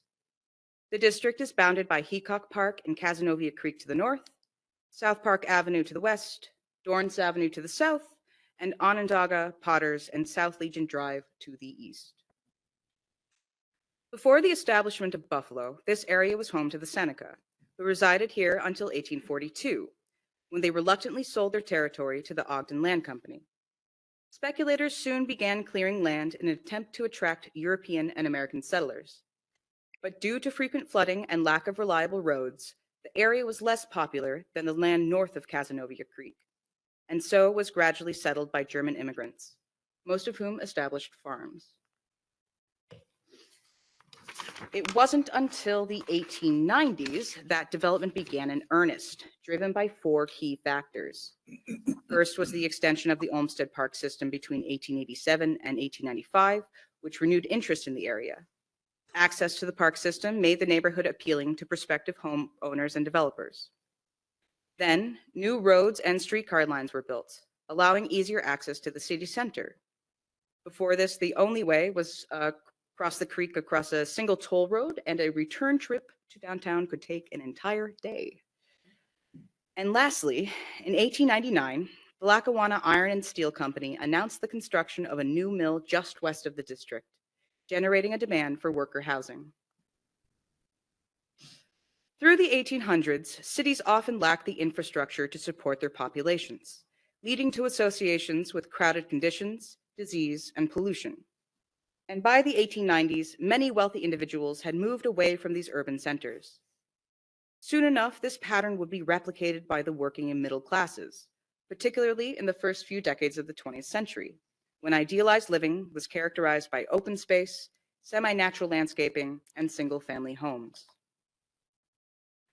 As residential aspirations shifted, developers took advantage of cheaper land prices, lower building costs, and public transportation to create new middle-class residential developments.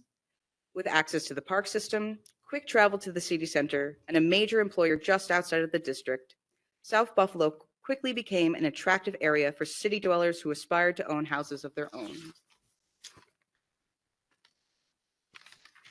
The history of the district is characterized by piecemeal development, rather than the creation of several large uniform subdivisions. This explains the diversity of architecture, which includes styles such as bungalow, craftsman, colonial revival, American Foursquare, and Tudor revival. Later mid-century street patterns were influenced by the popularity of automobiles, and styles such as Cape Cods and ranches with attached garages became popular. Because of this, the district is an example of how suburban architecture changes over time. While the district was initially settled by German immigrants, by the early 1900s, new residents were mostly of Irish descent, a pattern which still characterizes the area today. The largely Irish population was drawn to the district due to its proximity to the steel plant, where many were employed. Over the next few decades, the increased presence of the Irish community would manifest in the establishment of community centers, Roman Catholic churches, and commercial storefronts. This legacy can be seen in the local Irish Heritage District, with street signs in Irish, Irish American businesses, and the Buffalo Irish Center. Though the area experienced a substantial population decline from the 1970s, its architectural heritage reflects the evolution of South Buffalo.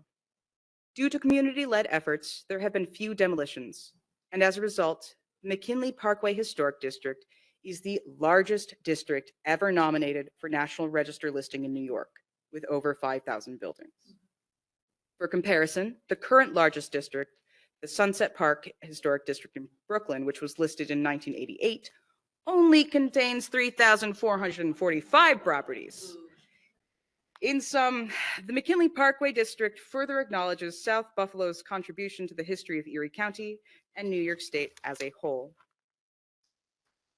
This is an honorary nomination, which was realized through the combined efforts of the sponsor, the City of Buffalo, the consultant, KTA, and the entire survey and National Register staff at SHPO. We have received 3 letters of support and 12 of objection. And I believe we have Chris Hawley on the line to say a few words on behalf of the Buffalo Preserve. No, Chris Hawley. All right. No. He would have said that he's really happy and proud. Yeah. Sure. Chris Hawley is here, actually. Please, Kristen. Great. Hi, I'm Chris Hawley, Senior Planner for the Buffalo Office of Did you just Strategic Planning. share, is there the 12 letters of objection? Is there a common theme? Is it typical? Yeah. It is all the standard language with no specific objections in there. So pretty typical. Nope. Other questions or comments? Ruth? I just want to, I think this is a great nomination. I'd like to propose it.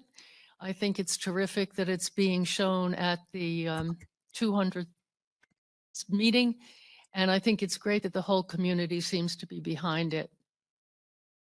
But just a general comment that goes not just to this nomination, but to others as well. I got lost reading this and not in a good way. I wonder how much background information is needed in order to prove eligibility. And I think that's something that we have to maybe start looking at, with the Park Service staff being reduced and our staff very, very busy, even though there are more of them. And I just feel like it's something that we should be looking at, because as much as I like the nomination, it kind of, my head was spinning reading 40 pages of significance, when essentially it's a suburban development that came to be because of the parkway and streetcars and automobiles. So anyway, I would like to propose the nomination. One quick second, sorry. We're having some technical issues, but the sponsor, Chris Hawley, has sent in his comments, if I can read them really quick. Sure. Okay. So, 1 second. So Chris Hawley is the Senior Planner for Buffalo and Buffalo's Office of Strategic Planning. These are his comments, so I'm going to read in his voice. I speak today to communicate the Buffalo Preservation Board's support of the National Register nomination of the McKinley Parkway Historic District, which with 5,331 properties will be the largest district in New York State. The Preservation Board is confident you will find that the district meets Criterion A for community development and planning and Criterion C for architecture, and will recommend listing on the state and national registers. I wish to thank Annie Shintag and Carrie Trainer of KTA Preservation Specialists for preparing the nomination, and to the highly capable staff of New York SHPO for getting this nomination to today's finish line. SHPO staff clearly understood how important this project was to Buffalo and went above and beyond to get the nomination completed. The McKinley Parkway Historic District is also a credit to the CLG grant program, under which the project was funded. Thank you. Thank you. I just want to add a couple of comments before. Wynn, do you want to say something? Yeah. Please. Go I ahead. just like to associate my thinking with Ruth's on the volubility of the nomination. Nice word. I'm wondering if there's any archaeological sites located in this district, and I'll look at that and get back to you on that. And I apologize for not doing that and just sort of throwing that bomb out there. Also, is there a chance that the number of structures is going to increase when you assess the garages? Is that stated in this form? For that, I refer to Chelsea. Garages, whether or not the garages are contributing will be determined at a later date. So the volume of this particular district was a challenge to start with. And so the garages, I know the board did not receive the voluminous resource list, which was over 500 pages in itself. You're welcome. But the resource list does indicate garages. The count, it's a question of whether or not we got every garage, that language is placed in the nomination itself about contributing and non-contributing garages and outbuildings. So it's definitely possible that the number is much, much higher. So are the contributing garages included in the 5,000 number? No, They're not. those are just primary resources. Just primary buildings. Yes, Wow. So it could increase by 10%. probably more than that. More than 10%. Yep, probably closer to 50%. There's a lot of garages. Probably every house has one. Okay, thank you for clarifying that. I just have to say, as a point of contention, the history of the Buffalo Creek Reservation is very limited. This nomination, you know, I know that it was the territory of the Seneca, but so many other indigenous nations lived in the Buffalo Creek Reservation. I wonder if the Tuscarora subdivision is named as such because that was the Tuscarora enclave of the Buffalo Creek Reservation. I'm just throwing that out there as a possibility. I think, you know, not that we need to add pages to this nomination, but the Buffalo Creek historical context could use some work. I'll leave it at that. Other questions or comments? I believe you moved it. I move it, yes. Do I have a second? Second. Oh, wow. I'm going to have to go with the vocal Yeah, Carol that's right. Clark. And all in favor? Aye. Opposed or abstained? Motion carries. All right, now it is noon. Do we want to do a couple more nominations before we break for lunch or break for lunch? Who's hungry? I I'm think hungry. Let's break for lunch. Lunch would be good. Lunch is here, so. Lunch is here. All right, I think we're ready to start again here. I just have a couple quick announcements. We're going to continue the National Register nomination reviews. And when we get to reflections and retrospective with Kath LaFranc, we will be having cake during that event. And I'm asking people to stick around after we adjourn so we can do a photo op with current and past folks that were on the board. Okay? Please? Yes, sir. I have to leave. If you got to run, you got to run. But yeah, no, that's fine. That's fine. Depends on what time we finish. Yeah, I think we're going to probably go past 2 o'clock here. Past what time? 2 o'clock. Oh, that's okay. Okay. All right, let's start up again with Me. Buffalo Lounge. Yes. All right. Yes. So we're starting back in with some environments of work in Western New York. This is the Buffalo Lounge Company building. The Buffalo Lounge Company building is eligible under Criterion A for industry and commerce and Criterion C for architecture. Built by prominent regional upholstered manufacturer, the Buffalo Lounge Company, it subsequently also served as the eastern hub of business for the Craver Dickinson Seed Company, and it's a textbook example of heavy timber frame mill construction. Its period of significance runs from its 1901 original construction to the 1975 50-year mark, because Craver Dickinson Seed Company continued into business into the 1980s. The Buffalo Lounge Company lies in Buffalo's Hydraulics Larkin neighborhood. on the south side of Exchange Street, adjacent the elevated portion of Hamburg Street. The rectangular building appears much as it did originally, except for a two-bay extension to the west built at the same time as repairs in the aftermath of a 1914 fire. On the interior, the heavy timber frame trabeated structure is very much in evidence. The heavy timber framing was incorporated into mill construction beginning a little over 100 years before this building was constructed. The size of the timber frame elements was a fire precaution because if they encountered a spark from industrial machinery, then the spark was liable to smolder rather than to catch a blaze. The large interior spaces were, of course, ideal for housing the many stages of assembly needed for upholstered furniture construction. Originally known for their couches and chaise longue upholstered in leather, Buffalo Lounge eventually began to market full suites of living room furniture upholstered in cloth and mohair as part of their Lux Art line. Marketed by furniture shops and department stores from Maine down to Virginia and as far west as Cleveland and Pittsburgh, Pittsburgh being represented here by an advert from the department store of Edgar J. Kaufman, who later would be a Falling Water fame. This line of furniture was marketed based on high quality techniques and materials used in production. As people's ability to purchase premium furniture declined with the Great Depression, so did Buffalo Lounge's business. They went out of business in 1934. Replacing them in the building then was the Craver Dickinson Seed Company, a notable seed importer and distributor.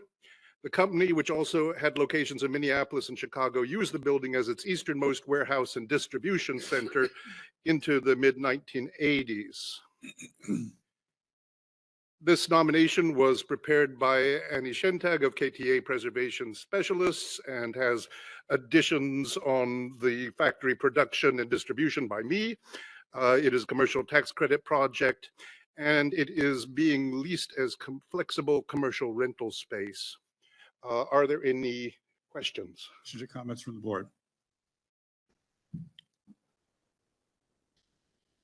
Just as we had towns in eastern New York killed by I-87, the I-90 appears to have been a factor in the ultimate demise of this situation. And the hydraulics neighborhood is a theme that we're going to see in a couple of these nominations. Do I hear a motion? Wayne, do I have a second? Molly beat you to it. All in favor? Aye. Opposed or abstained? Motion carries. Now we're on to the next door neighbor of that building, actually, just by coincidence. The Iroquois Door Company is eligible under criteria A for industry and criterion C for architecture. The Iroquois Door Company was a major regional producer and distributor of doors, windows, and interior and exterior architectural trim. The company's building is a representative example of heavy timber frame mill construction, initially designed by Louise Blanchard Bethune, the country's first licensed female architect. Its period of significance runs from its initial construction in 1904 to the 1975 50-year mark, although ideally it will eventually extend to the closing of the company in 1982.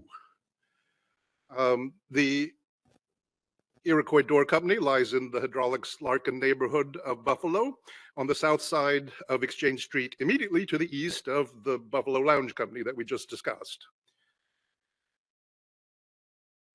Bethune's original design was a 3-story, 12-bay wide, 4-pile deep brick-clad mill construction building. Booming business and the needs for repairs after a 1924 fire meant that between 1915 and 1925, there were considerable alterations and expansions. The 1904 original building acquired a 7-bay extension later in the first decade of the 20th century. This was soon followed by the addition of a 4th floor to both elements. And then in around 1925, a structural hollow tile ceramic addition and a metal clad timber frame addition were added to the west. The timber frame addition was recently demolished due to structural issues. The building's history is partially legible from the exterior. Note on the left, the top story is clearly a lighter color of brick than the original building, indicating its addition. On the right, you can see the switch to the structural hollow tile walls, clearly a different material. On the interior, the wide open spaces and expansive windows allowed for the efficient housing and illumination of all sorts of industrial processes. The heavy timber frame mill construction of the first three phases of the building, is visible in the older sections. The tile extension of the building features steel supports rather than timber ones, as are visible on the right. The building largely retains original architectural fittings and trim in office and factory areas. The Iroquois Door Company was a major Buffalo employer of skilled and semi-skilled laborers. In the early 20th century, its help wanted ads can be seen prolifically, not only in Buffalo papers, but also as far away as Cleveland, Ohio. Although most of its employees were men, women were also given jobs in light and, yes, as here noted, sometimes heavy factory tasks. Iroquois Door Company prolifically produced exterior and interior architectural trim from its inception, particularly initially in the Craftsman and Colonial Revival styles. Among the employees particularly sought were skilled window makers, and the colored glass featured in early catalogs clearly shows why. The company also promoted storm doors and storm windows as a path towards energy savings as early as the late 19-teens, and not just in the English papers, but also in the German and Polish ones. In the 19-teens and 1920s, energy savings was particularly marketed alongside images of an idealized domestic realm set against the conjuring of the region's reliably snowy winter landscape. Iroquois Door later expanded to Syracuse and Albany and would in the post-war era be based in Albany. But it also always had the Buffalo building at the center of its production and distribution. Colonial Revival details continued to be a popular part of production at this time, but the company also increasingly acted as a distributor for other companies' wares. In particular, they represented Anderson Window regionally. This nomination was prepared by Emily Connors of Pizarro Associates, with additions on labor and factory products by me. It is a commercial tax credit project, and the latest version of the part 2 that I have seen was for residential units to be inserted, but I don't know of the current status of those. So are there any questions? Questions or comments from the board? I'll just make a comment. I was really interested in reading about the history of the woman who actually designed and created this building. That was fascinating. And thank you so much for all that. That was a wealth of information and history I had no idea about. So thank you very much. I really appreciate it. Do I hear a motion? I move. I'll second. Erica had the second. All in favor? Aye. Opposed or abstained? Motion carries. If I may, Mr. Chairman, I would like to point out that about 20 years ago, maybe slightly less, the Mattel Corporation has had a series of Barbie dolls, the I Can Be series, and they came out. They would vote each year. I don't know who exactly voted on what different professions to represent. And about 20 years ago, there was a move to have an architect Barbie. And it was voted down initially, but it was finally released in 2011, coinciding with the 125th anniversary of Bethune's licensing. Yeah, So, right. Awesome. and they had reached out to folks in Beautiful. Buffalo. Thank you for that. Great. Next, we switch neighborhoods a little bit. We take you off Main Street just a bit for the Meteor Manufacturing Corporation building. It is significant under criterion A for industry for its use between 1935 and 1958 as the incubator workshop for two businesses that later went on to flourish and to move to larger facilities, namely the Sponge Air Seed Company and the Meteor Manufacturing Corporation. Its period of significance is defined by the occupancy of these two companies. The modest building sits on a lot facing Glenwood Avenue, just one building east of Buffalo's Main Street, in a stretch previously known for the city's its ties to the city's automotive industry. Originally constructed in 1923 as a speculative real estate venture by developer Max Katz to plans by architect Eli Goldstein, this building was meant to accommodate the burgeoning interest in automobiles, their sales, servicing, and maintenance in the neighborhood. The structural steel and brick-clad building is essentially a two-bay garage with ample steel-framed windows to allow as much light as possible to illuminate the activities within. The interior is a single uninterrupted space. Some metal anchors in the floor indicate the previous mounting locations for machinery. This proved to be a good, affordable environment for experimentation and invention. The first startup of note to emerge here was Ernest Becher's Sponge Air Seat Company.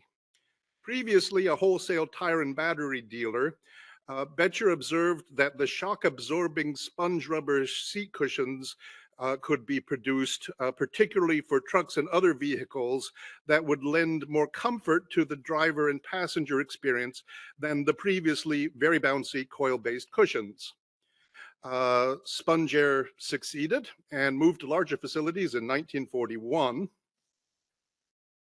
The second significant startup associated with the property was Meteor Manufacturing Company. Occupant between 1945 and 1958, Meteor produced a range of small tools and novelties at the facility while maintaining a sales office at the abutting, now very altered building at 1429 Main Street.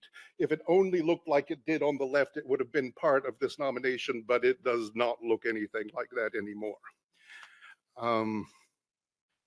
Meteor Manufacturing was particularly renowned for its mail order business in miniature wrench and ratchet sets, although its production ranged as far as gumball machines and cheese slicers. Meteor moved to larger facilities in Pennsylvania in 1958. The Meteor Manufacturing Company remains as a comparatively rare example of the sort of modest and affordable mid-20th century space where invention could pave the way for great success. The excellent nomination was mainly written by its owner, Mark Paradowski, with some expansion by me on the Sponge Air Company, and the inclusion of the cheese slicer was me.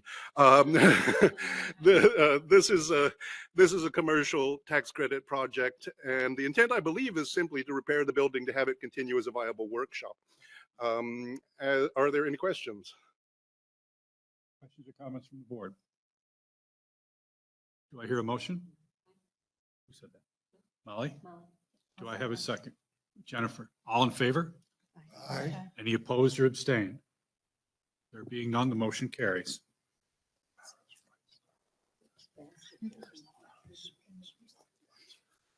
Well, now we shift to the center of the state. The Potsy building is eligible for the National Register under criterion A for commerce and for European, specifically Tyrolean ethnic heritage, and under criterion C for architecture.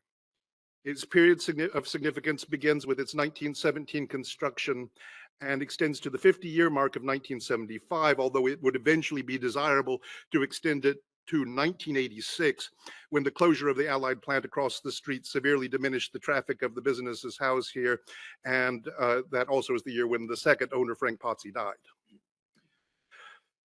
The building and its contributing garage are situated on the western corner of Milton Avenue and Lamont Avenue in Solvay, directly across from the former entrance of the Allied factory. With only a few alterations, most notably a very subtle and at the moment still a bit mysterious addition of a single extra bay to the northwest, the building appears much as it did around the time of its 1917 construction. The photo on the right is actually from 1918 with its owner, Angelo Pozzi, standing in the front. And we can date it that firmly because my colleague in the Tech Services Unit, Robin Sedgwick, spotted in the window of the shop front closest to us a little banner, which if you blow it up is a World War I service banner. Frank Pozzi's son Joseph was patrolling New York Harbor as part of the US Navy in 1918.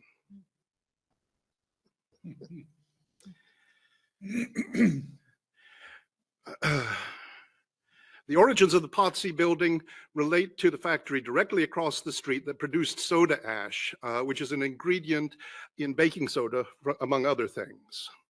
Originally called the Solvay Process Company, and later Allied Chemical, and later then Allied, the factory gave the village of Solvay its name. The image on the left shows the main entrance and company headquarters, which is essentially the view from the front step of the Pozzi building as it would have been when it was constructed. Angelo Pozzi came to the US from the Tyrol district, which was then a part of the Austro-Hungarian Empire, but is now part of Italy.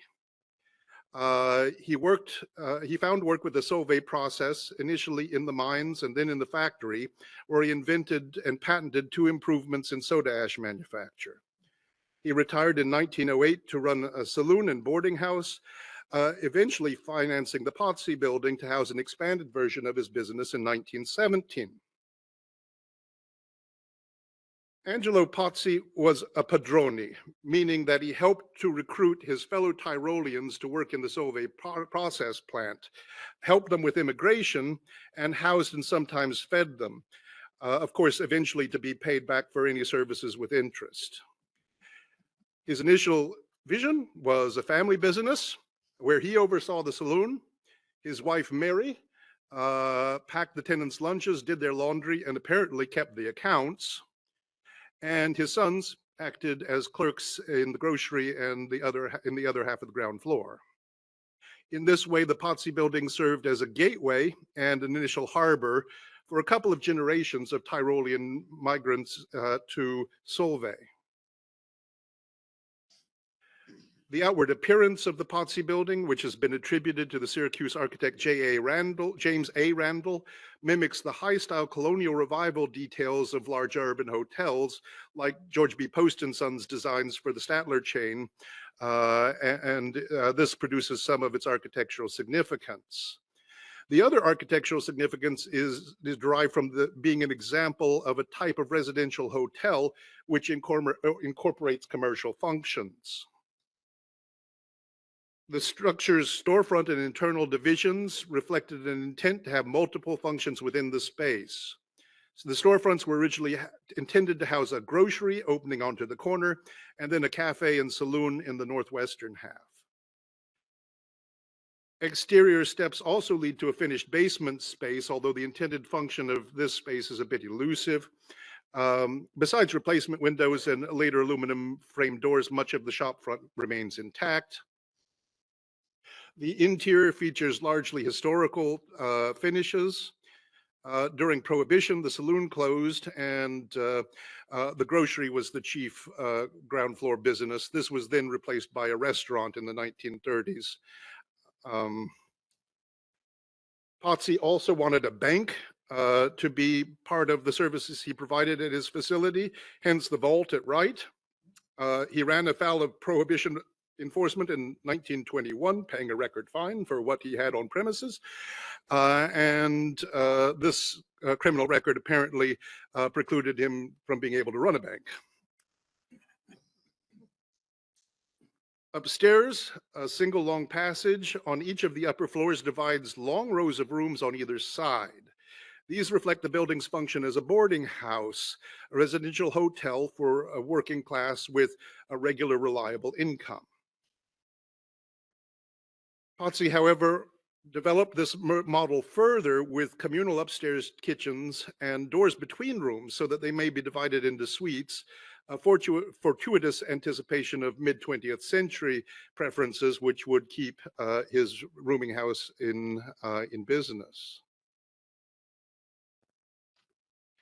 Angelo's son, Frank, increasingly ran the family business, and in 1949 landed the Getty Savings and Loan, which he helped to found and on whose board he also served as a tenant, fulfilling his father's dream that added the bank function. Frank would continue the family business while simultaneously having a career as a stockbroker, and he also served during this time as the president of the East Solvay Improvement Association. You see him there on the far left of the photo on the left. Even down to the closing of the Allied plant, the Potsy building would continue to serve as a go-to stop for lunch for factory workers and a place where, after the departure of the savings and loan to a nearby strip mall, they could continue to cash their checks in the back room, which is what you see going on in the left. This nomination was written by me. It is a commercial tax credit project, and the Part 2 plan reflects a ground floor dining space and upstairs apartments. Are there any questions? Questions or comments from the board? I would just mention. Are we stuck with those air handlers? Sorry. Well, I haven't really been privy to that.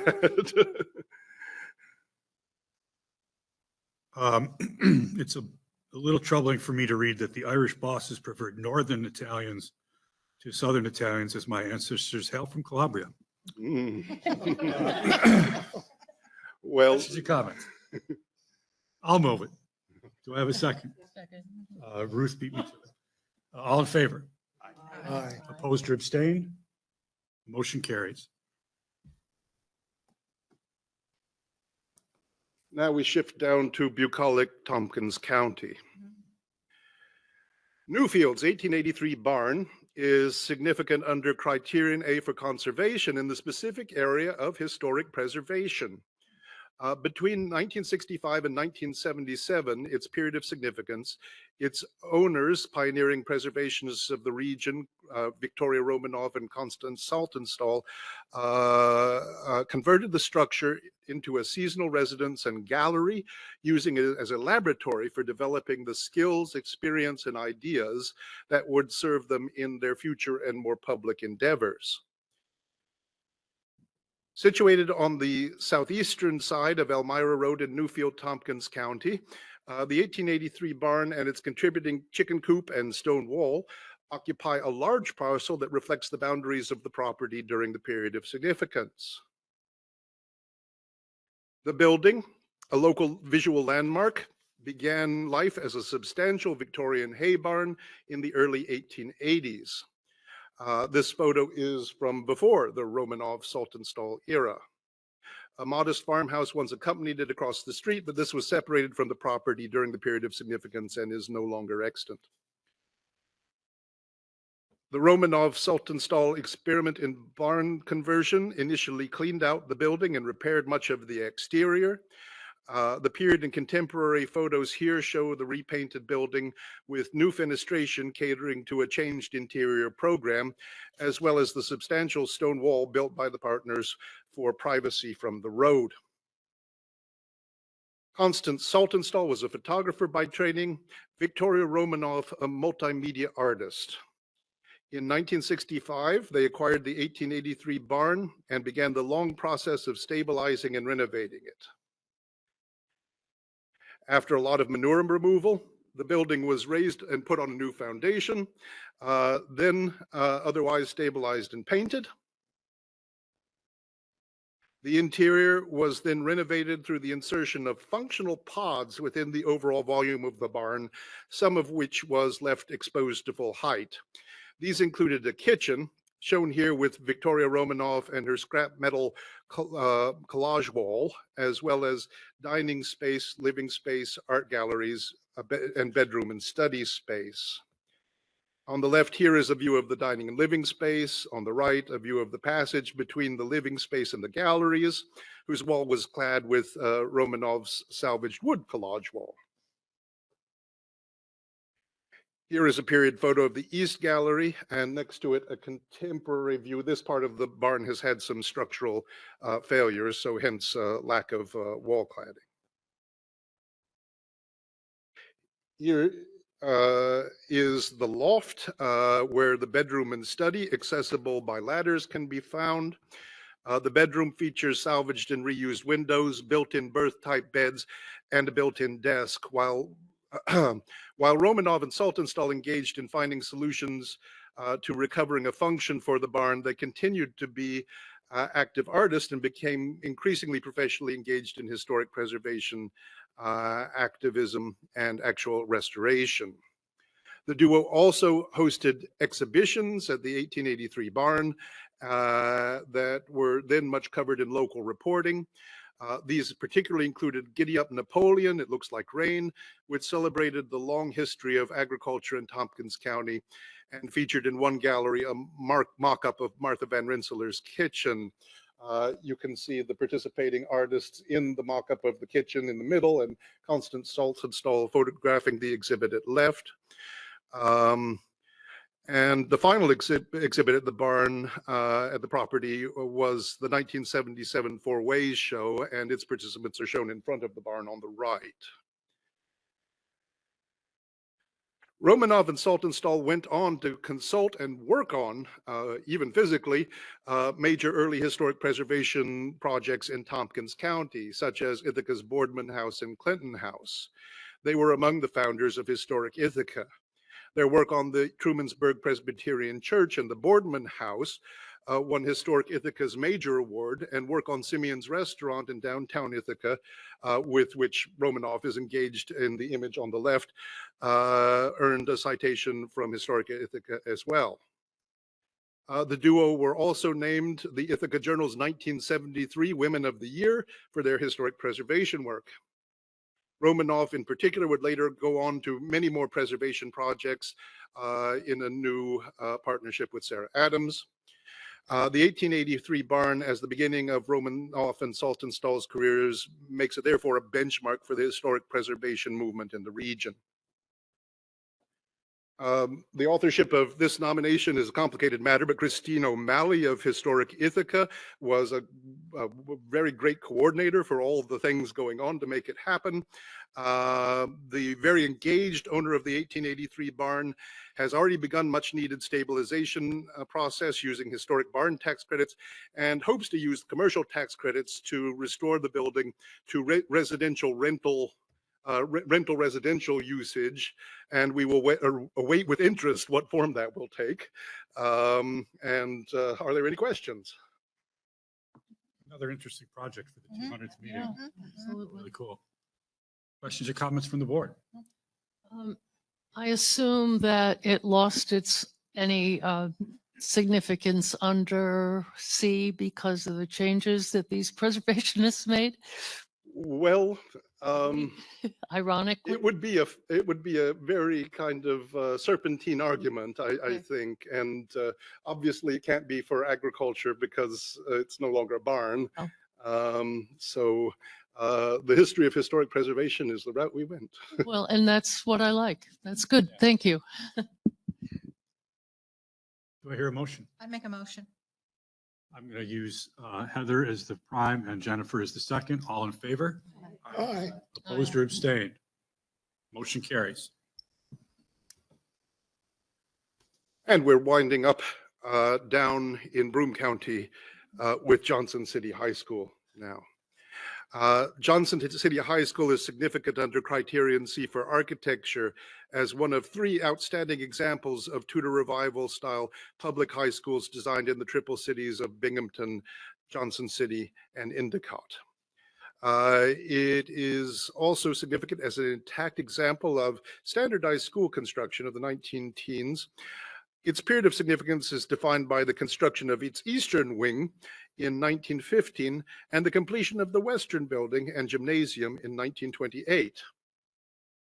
The Johnson City High School sits on the north side of Main Street in Johnson City at the corner with First Street.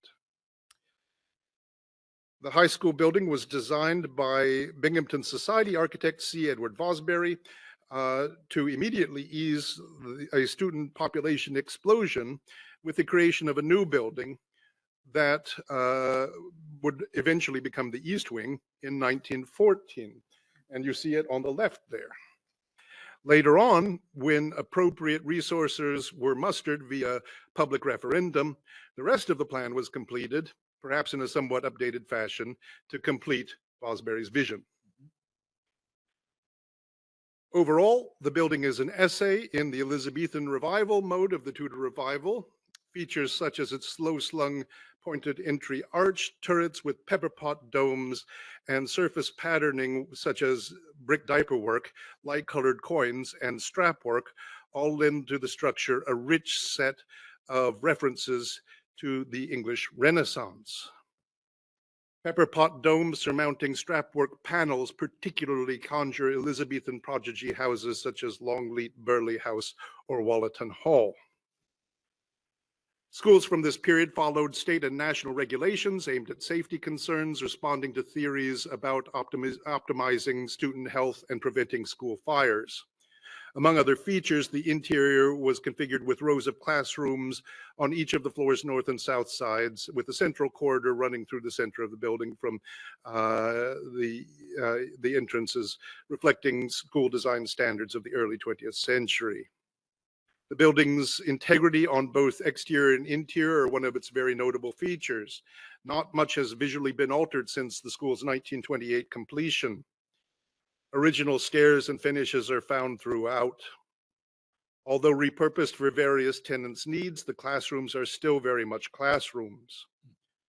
The north wing still contains its assembly hall, complete with proscenium and stage. The attached gymnasium features gender-separated entrances announced by cast stone plaques. On the ground floor, where the industrial arts facilities, and above a double-height gymnasium. Spaces, windows, and bleachers are all intact. Among Broome County's triplet Tudor Revival schools in the Elizabethan mode are also Broome County High School. This building was also designed by Vosbury in 1914 to 15 and features prominent Flemish gables, but as it is still functioning as a high school, it also has a sizable modern addition.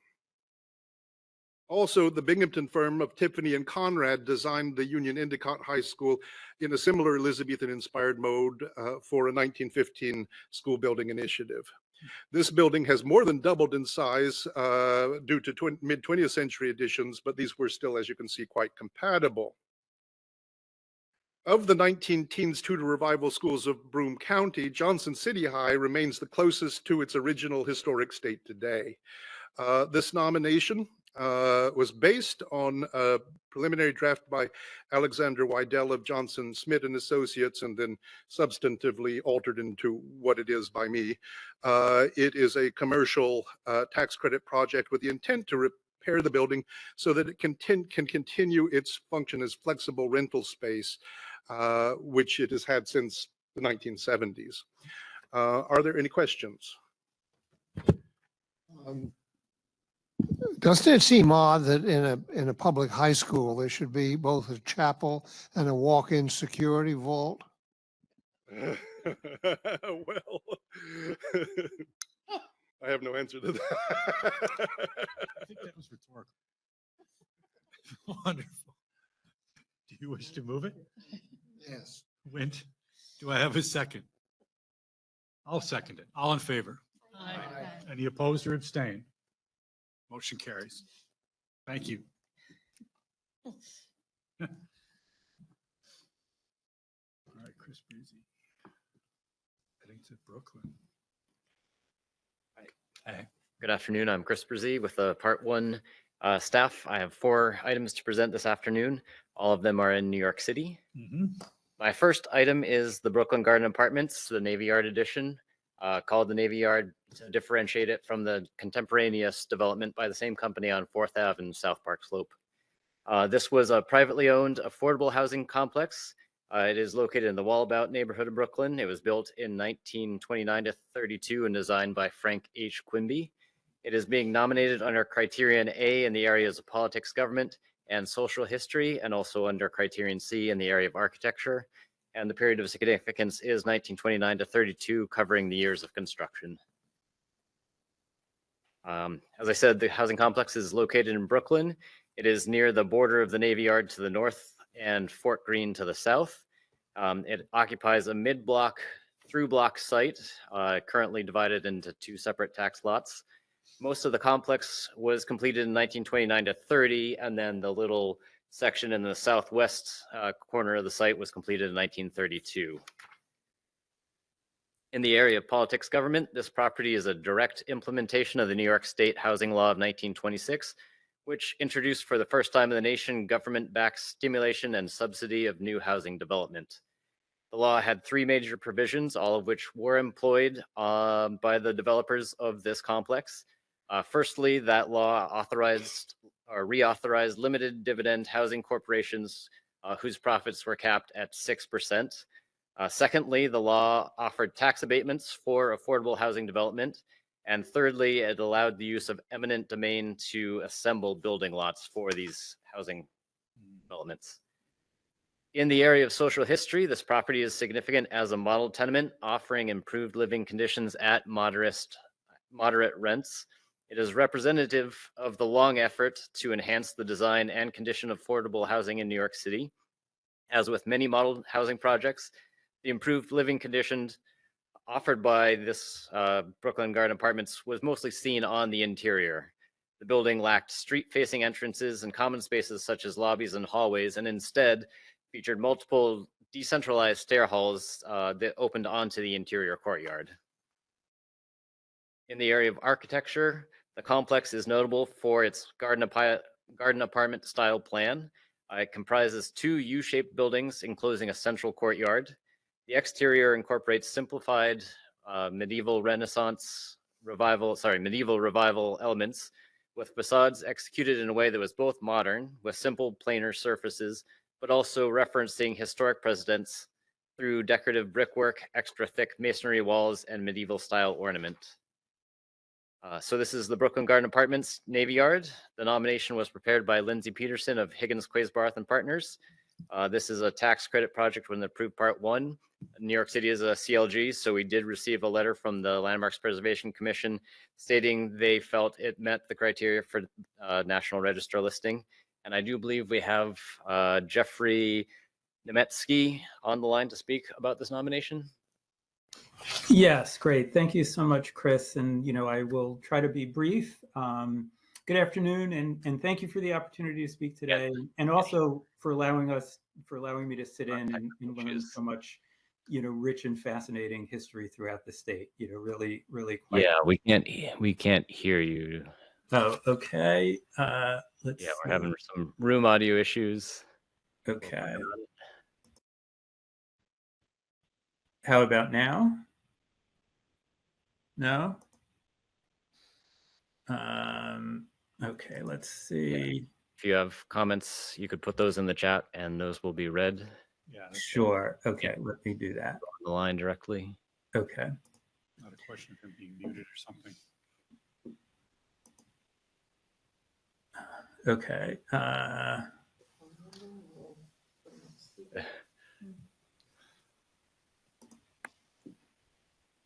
give it. Yeah, it's a shame they can't participate. Okay, let me give me one sec. Okay, there's the chat.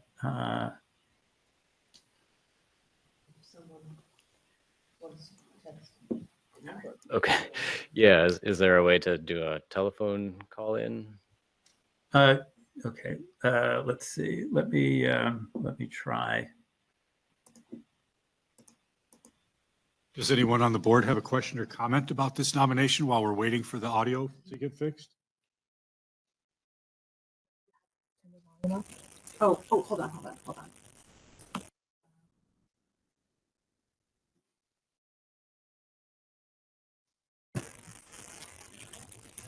Can you ask him to say something? Can you ask him to say something? Can you say something? We'll see if that works.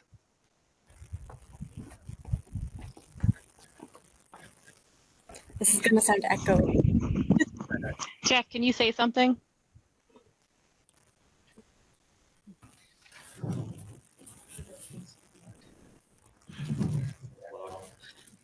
Can you say something just to see if the sound works?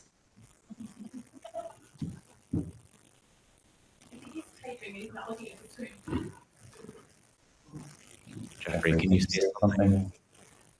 I see him.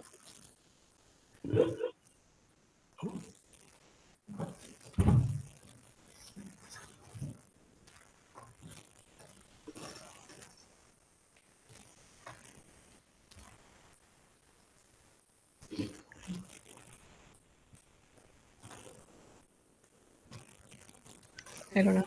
Chris, are you able to hear me? Yes, Lindsay, we do hear you. Wait, we have his comments. If you can Hold on. hear, oh, okay. Okay. Someone take this. I think I got it. Okay. Okay. So these are the comments. Okay, so Jeffrey's comments. The idea was to create low-density, community-centered housing with gardens, courtyards, and light-filled apartments at modest rents, serving working and low-income families. About 7 And I'm developments sorry, were can you, built under this model before the are you Great able to hear me? Depression shifted policy towards large-scale public housing. But the principles tested at Brooklyn Gardens at the time, scalable public-private partnerships funded through a mixed subsidy and tax credits, reemerged in the 1980s and remained the foundation for much of today's affordable and supportive housing development in New York. Like many properties in the city, by the 1970s, Brooklyn Gardens had been abandoned. BCHS stepped in during the 1980s and after extensive renovation, reopened it in 1991. We have been carrying forward its original mission ever since, to provide safe, secure, dignified housing to families and individuals in need. Today, however, the building is showing its age and we are preparing for a significant renovation. Thank you. Awesome. Thank you. Great. Please comment. It just strikes me that these fairly early ventures in public housing and public-private housing seem to go forward with much less trouble and delay than the major projects which we've seen already one today. Maybe we should just see more of that and less of what doesn't seem to work quite as well. Thank you, Wynn. Any other questions or comments? Do I hear a motion? Molly? Wayne, second. All in favor? Aye. Any opposed or abstained? Motion carries. My second item is the East 152nd Street, Cortlandt Avenue houses. It is a small public housing complex built in 1973 and designed by the firm of Ames, Kagan Stewart. It is being nominated under Criterion A in the areas of community planning and development and politics government. The period of significance is 1973, which is the year that the complex was completed. This complex is located in the Melrose neighborhood in the South Bronx. The complex comprises 2 residential buildings set on adjacent mid-block sites on 2 adjacent blocks. Both buildings have small landscape sites and parking lots at the rear of the lots, just south of the residential buildings. In the area of community planning and development, the complex reflects local efforts to revitalize the South Bronx. It was part of the larger Melrose-Morrisania study, which sought to revitalize this important but declining north-south corridor in the Bronx. Beginning in 1968, the New York City Planning Commission worked closely with the Melrose Planning Council, formed by residents of the Melrose neighborhood, to develop an urban renewal plan that would benefit their community. The planners conducted extensive surveys and held public hearings about individual urban renewal sites, and the resulting plan was as much of a product of neighborhood residents as it was the city planners. In the area of politics government, the complex is a representative example of NYCHA's vest pocket and turnkey programs. The turnkey program allowed a private developer to construct a housing project and then turn the keys over to the housing authority, ideally speeding construction and reducing costs. In this particular case, the development was completed by the Sovereign Construction Company Limited, who then sold it to the New York City Housing Authority. The Vest Pocket Housing Program, we've seen several of these before in previous sessions. These developments were defined mostly by their size. So they occupied a site that was a city block or less, and the complex itself comprised 1 to 4 residential buildings. This approach aimed to address criticisms of the larger high-rise public housing projects and the Tower in the Park model, and it helped minimize demolition and displacement while promoting neighborhood scale redevelopment. So this is the East 152nd Street, Cortlandt Avenue houses. This nomination was prepared by Kendall Anderson from the firm Ryan. We have received a letter from the Certified Local Government LPC concurring the property appears to be eligible for the state national registers. This is a tax credit project with an approved Part 1, and I believe we have someone on the line from the New York City Housing Authority to speak on this. Yes. Hi, everyone. My name is Matthew Norkey. Can you all hear me? Yes. Okay, great. Hi, everyone. My name is Matthew Norkey. I'm a senior project manager on the New York City Housing Authority's real estate development team. Just to say a few quick words about the NYCHA project presented today at the board meeting, which is a RAD conversion through NYCHA's PACT program. We are very excited to be presenting this project to the New York State Board for Historic Preservation. The Historic Tax Credit Program has been critical to our mission to provide quality public housing to New York City residents while also preserving the architectural and social history of New York City. I also just wanted to say a special thank you to the SHPO team, especially Olivia, Sarah, Kath, and Chris for being true partners to NYCHA and for all their hard work and thoughtfulness in making these projects happen. The East 152nd Street Cortlandt Avenue development is part of the larger Moore and East 152nd Street Cortlandt Avenue PACT project. East 152nd Street Cortlandt Avenue is located in the Melrose neighborhood of the Bronx and consists of 221 units. This project demonstrates the successful community planning efforts by the Melrose Planning Council, formed by residents of Melrose to revitalize the South Bronx. The housing project was part of the larger Melrose Morrisania study instituted to revitalize the north to south corridor of the Bronx and represents a successful approach of local government working with the existing neighborhood to create a plan to improve the quality of life for residents. The Historic Tax Credit Program will be instrumental in financing comprehensive repair work for residents. East 152nd Street Cortlandt Avenue comprises approximately 32% of the units in the overall project of nearly 700 units. We anticipate beginning construction early next year, and the historic tax credits are integral to the financing of a comprehensive repair work for residents at these developments. Thank you to all, and we look forward to working with you on our future public housing preservation projects. Awesome. Thank you. Thank you. Questions or comments from the board? I have a general comment. Please. Carol. These 4 nominations that we have before us, this is the second of the 4, represents a real improvement altogether in the quality and completeness and tone of these nominations, and we're very grateful to appreciate that development. Thank you, Carol. Any other comments or a motion? Molly? Carol, second. All in favor? Aye. Any opposed or abstained? Motion carries. My third item is the Fulton Park Plaza. It's being nominated under Criterion A in the area of social history as a publicly subsidized but privately owned affordable housing complex developed with considerable input from the neighborhood's Black community organizations. It was built in 1972 to 74 and designed by the firm of L.E. Tuckett and Thompson. The complex is located in the Brooklyn neighborhood of Bedford-Stuyvesant, which in the early 20th century became one of New York City's 2 major Black neighborhoods, along with Harlem and Manhattan. The complex is on the north side of Fulton Street and a block north of Atlantic Ave in what is can be considered the micro neighborhood of Fulton Park. Fulton Park Plaza was the result of a lengthy and sometimes contentious effort to revitalize this section of Bedford-Stuyvesant. During the 1960s, the city proposed an urban renewal program that would have demolished a substantial number of buildings in the vicinity of Fulton Park, as this headline on the left from 1964 announces.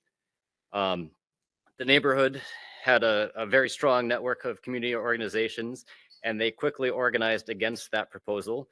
These efforts were championed by local activist Elsie Richardson, seen here on the right, speaking with Shirley Chisholm, who became a US Congress member.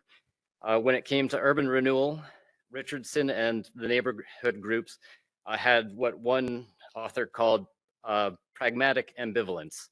So on one hand, they staunchly opposed the indiscriminate use of eminent domain, demolition, and the construction of these large Tower in the Park superblock developments. But on the other hand, they strongly advocated for government funding and neighborhood investment through any available programs, including the use of federal urban renewal money.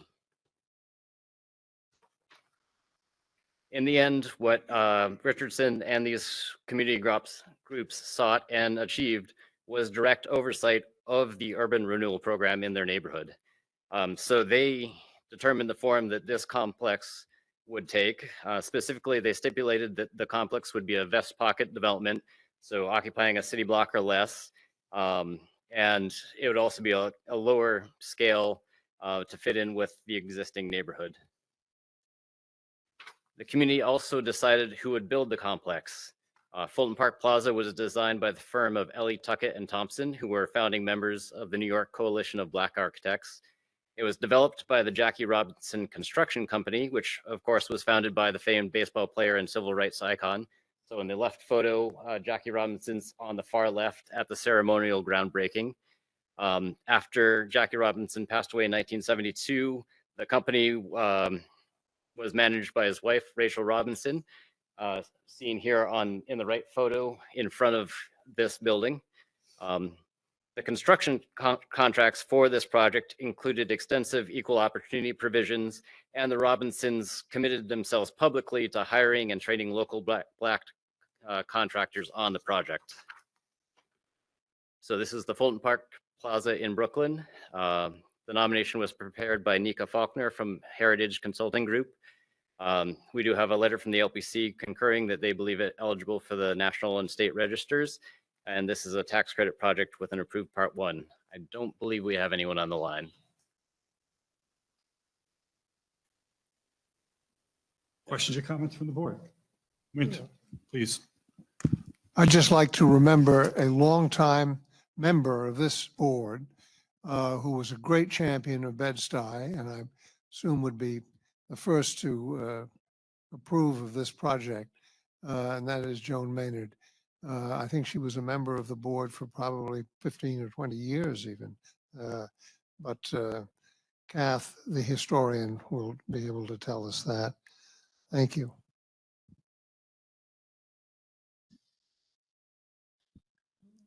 Motion? Kristen? Carol has the second. All in favor? Aye. Any opposed or abstained? Motion carries. My fourth and final item is the Mott Haven Health Center. It is one of 14 neighborhood health centers built by the city of New York during the Great Depression New Deal era. It was first proposed in 1931 and it finally opened in 1937. The building was designed by architects William H. Gompert and Kenneth M. Murchison. This building is being nominated under Criterion A in the areas of healthcare and social history, and under Criterion C in the area of architecture. The period of significance is 1935 to 1978, beginning when construction commenced and extending through the 1970s when the building was home to the pioneering Lincoln Detox People's Program. This building is located in the Mott Haven neighborhood of the South Bronx. It's about 12 blocks south of the public housing complex I just presented. The Mott Haven Historic District is immediately to the west, and the Mott Haven Public Housing Complex is a half block to the north. In the areas of healthcare and social history, this building is a significant example of the neighborhood health center movement, which emerged in the early 20th century to address the health needs of specific geographic areas. This movement picked up steam in New York City during the late 1920s and the 1930s, and the city was divided into 30 separate health districts intended to reduce mortality and morbidity rates, especially in the city's densely populated tenement areas such as Mott Haven. During the Great Depression, 14 of these 30 health districts received purpose-built health centers funded by the Public Works Administration. So the map on the left shows all 30 of the health districts, and the 14 that received health centers are in blue. So the red circle is the Mott Haven Health Center. The building is also significant for its later history as the Lincoln Detox People's Program, which was a drug rehab program established by a group of revolutionary doctors and community organizers in the early 1970s, at a time when drug users faced rampant stigmatization and discrimination. The program helped generate national recognition for acupuncture, which is a natural chemical-free healing option as an accepted drug addiction therapy. The building is architecturally notable for its modern classical style. The exterior design fused a modern sensibility with classical forms and featured a symmetrical buff brick and limestone facade with stylized ornament, including bronze grills and spandrels with medical iconography. As I said, it was initially planned in 1931, and this Mott Haven building in many ways served as a model for the 13 other health centers that were built during this period. At the interior, the building was organized into functional quadrants that reflected the city's focus on specific types of preventative care, including maternity and infant care or dental services, or focus on a particular sickness, including tuberculosis. The centerpiece of this building is the double height light therapy room on the 3rd story, seen on the right photo. This is where tuberculosis patients were exposed to natural light, believing that that could eradicate disease-causing microbes. So this is the Mott Haven Health Center. The nomination was prepared by Lindsay Peterson of Higgins, Quaysbarth and Partners. We do have a letter from the LPC stating they believe it eligible for the national and state registers. And this is a tax credit project with a part 1. And I believe we have Michael Johnson on the line to speak about the nomination. Yes, I am. Can you hear me okay? Yes. Hello, everyone. Thank you for having me, and thank you for entertaining our project. I am Michael Johnson again. I am a co-founder of South Bronx Unite and board chair. I'm also a co-founder of the Mott Haven Port Morris Community Land Stewards and board treasurer. This project came about in 2011. This building had always been a beacon for hope and health and education for our community for generations. It's been a place that has been a place of healing our community. As you heard earlier about what the outcomes were and why.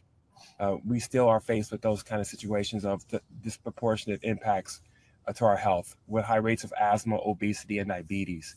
We also have really high rates of unemployment and terrible occupational outcomes because of our educational disparities.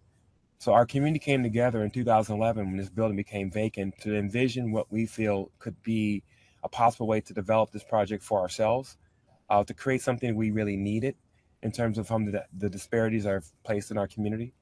And because of the lack of healthcare, the problems we have with high rates of asthma and the diabetes and cardiovascular disease because of the built environment, we thought it's best to bring back some sense of a health and healing center here, but also a strong component of education, because we are located in one of the poorest performing school districts in the city at District 7 here in Mott Haven in the South Bronx, where I reside. And so does the other founding members who created the organization has been advocating and helping the community envision what happens here in this building. And the arts and culture portion of HEARTS, which that's why we call it HEARTS, for health, education, and the arts, really is a connecting tissue of our arts, which is the connecting tissue of health and education, and brings our community together with arts and culture. We've been a true melting pot of ethnicities and people, immigrants coming from all over the world to start their lives in Mott Haven, dating back to the Dutch and now with African Americans and Puerto Ricans and Dominicans and West Africans. We bring forth a really melting pot of ethnicities who we celebrate each other's culture, and that is our connecting, binding tissue. Mott Haven is a place where it's the birthplace of two music genres, hip hop and salsa, but it's very little places for our community to actually exemplify their arts and their cultural significance. This place will house an auditorium to make sure we can exemplify not only education and health, but also arts and culture. Even as they're building now, smeared with graffiti, it still represents what was and can be again a place of healing and education. And we're going to restore the facade, the lobby, which is very historically preserved. After many years of vacancy and deterioration, we still have a lobby that's intact that we're going to restore. And it has a huge skylight on the third floor, which is going to be a healing space, a space of healing and full of light and joy and bringing love and community together to pave its own pathway forward for healthier outcomes while celebrating its unity and its history. Thank you. And I'm open for any questions you may have. Thank you. That was fantastic. Questions or comments from the board? Do I hear a motion? So moved. Okay, Second. Carol, and seconded by Felicia. All in favor? Aye. Any opposed or abstained? Motion carries.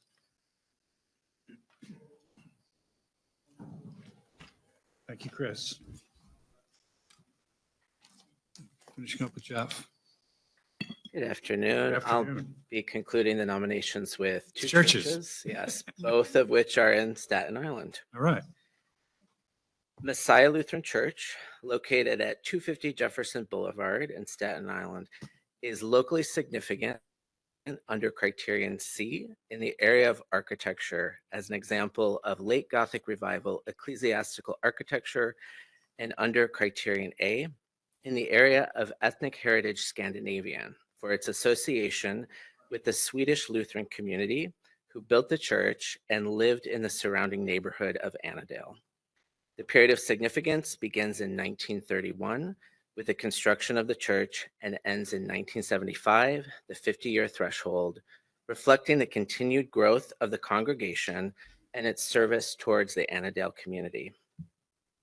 The property derives its primary significance from its design, materials, and workmanship and its historical associations, and thus meets criteria consideration A for religious properties. Messiah Lutheran is located at the intersection of Drumgoole Road East and Jefferson Boulevard in the northern portion of Annandale. It is bound by residential properties to the north and PS 36 Annex Elementary School to the south. The nominated district includes 3 parcels that form a large rectangular plot and incorporate 3 buildings sited in an L-shaped arrangement. The church itself,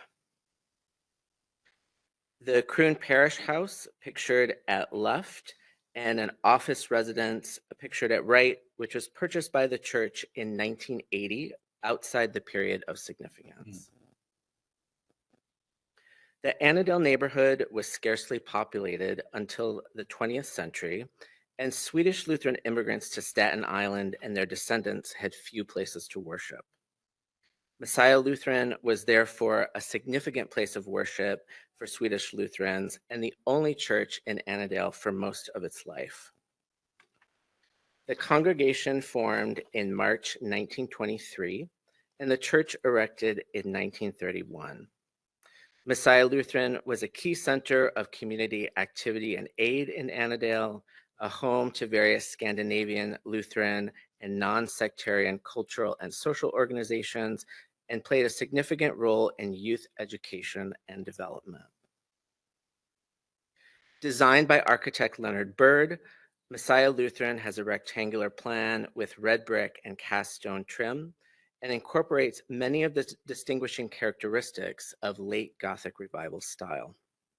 These include both narrow and wide pointed arches, stained glass windows, trefoil cast stone tracery, engaged buttresses, stone moldings, a prominent square corner tower, and a slate shingled gable roof. The sanctuary has an open gable design vaulted ceiling, and pointed arch openings for the chancel and rear gallery. Blind lancet arches also appear on the balcony and Oberrammergau altarpiece. Other features of the interior sanctuary include the trefoil-headed lancet stained glass windows with diamond panes, and the wood rafters and hammer beam trusses typical of medieval English Gothic architecture. The rear of the altar holds the Oberrammergau wood altarpiece, a particularly notable interior feature. The carving was completed in 1910 and imported from southern Germany. It depicts the biblical account of the Last Supper and was modeled after Leonardo da Vinci's painting of the same name. Its level of ornamentation is notable in a space characterized by plain plaster walls and non-figural windows, which are characteristic of Lutheran aesthetics. This is Messiah Lutheran Church. This honorary nomination was prepared by historian Vaskin Markarian for the New York Landmarks Conservancy, and the New York City Landmarks Preservation Commission, which is a certified local government, is in support. Questions or comments from the board? I see that the pyre has been sort of turned into a shortwave antenna configuration. Yes. Detract a little bit from the Yes, view shed. but which is fortunately removable. Removable, of course, of course. Also the staircase. I mean, do you have to work that hard to go to church? I mean, it's asking a lot. Do I hear a motion? I make a motion. Thank you, Heather. I'll second. All in favor? Aye. Any opposed or abstained? Motion carries. It is. You guys are you're getting punchy. We need some cake. St. Paul's Methodist Episcopal Church, located at 7588 Amboy Road in the Tottenville neighborhood of Staten Island, is locally significant under Criterion C in the area of architecture as an example of Romanesque Revival ecclesiastical style. The nominated property includes the church building and a non-contributing detached bell tower constructed in 2000. The period of significance is 1859, 1862, and 1961, the dates of the church's 3 building campaigns. The property derives its primary significance from its architectural design and thus meets criteria consideration A for religious properties. The church is located at the southeast corner of the intersection of Amboy Road and Swinnerton Street. The primary elevation faces north on Amboy, and the west elevation faces Swinnerton. St. Paul's is surrounded by residential blocks of mostly late 20th century single-family homes, with early 20th century homes along Amboy Road. It is 1 block west of Main Street, an active commercial corridor. Among the earliest Methodist churches on Staten Island was Bethel Methodist Episcopal Church, built in 1841. St. Paul's split off from Bethel in 1856 to form its own congregation for Tottenville residents. The church was built in 3 campaigns.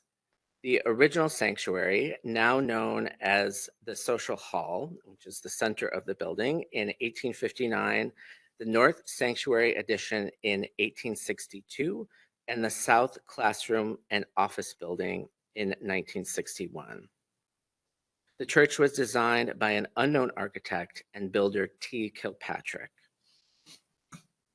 The North 1862 edition most clearly exemplifies the Romanesque Revival style. Features such as its prominent gable roof with raking eaves and eave returns, tall round arch windows, and triple recessed brick blind arch present a dramatic vertical presence along the streetscape.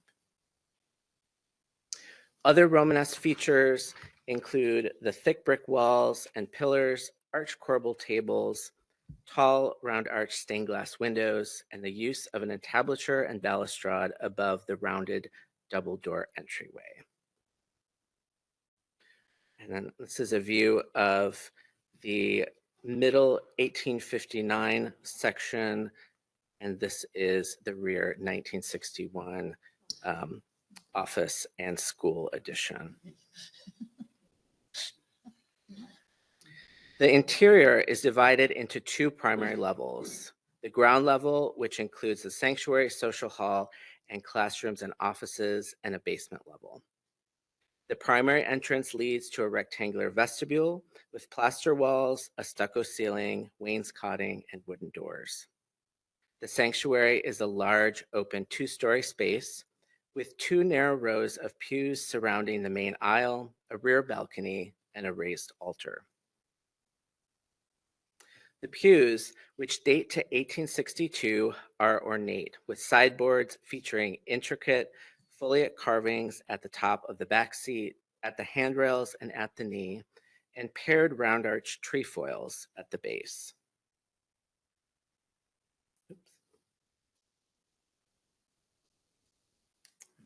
That. Okay. Something is. No, something's going on here. Okay. Not sure why that's doing that, but there should also be a slide of the organ in the sanctuary, which is a rare and elaborate Felgemaker pipe organ from Germany, which was purchased by the congregation in 1971. The organ was restored and converted to an electronic circuit board in the 1970s and features 200 to 300 pipes, hidden wood panels, which enclose its inner structure, and an air compressor. This is St. Paul's Methodist Episcopal Church.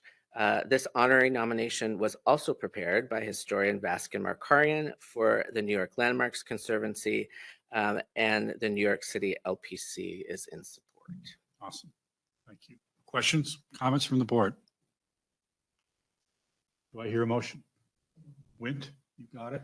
Second? Kristen, all in favor? Aye. Opposed or abstained? Motion carries. Thank you. Thank you. Thank you, Jeff. Which brings us to our last nomination, or that was the last one. We are now going to shift to reflections and retrospective with Kath LaFranc and have the presentation of the cake, I believe. Chairman, if you'll indulge us, we're going to set up a quick photo op for the board. Okay. Take one photo with you guys and the gorgeous cake we have for this 200th meeting. All right, so board submit to photograph with cake. Thank you.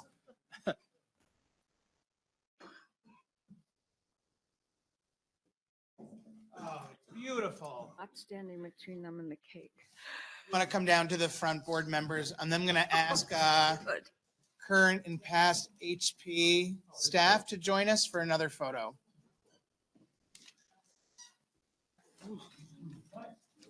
I can't wait to get my photo. Can I turn this a tiny bit, Chelsea? Would it? For you. Yeah. I know. How do you want to do this? No,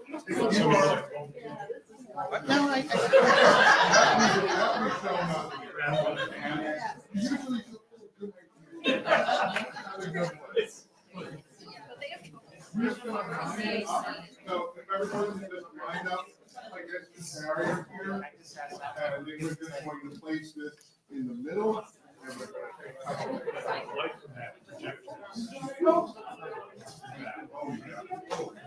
Thank you.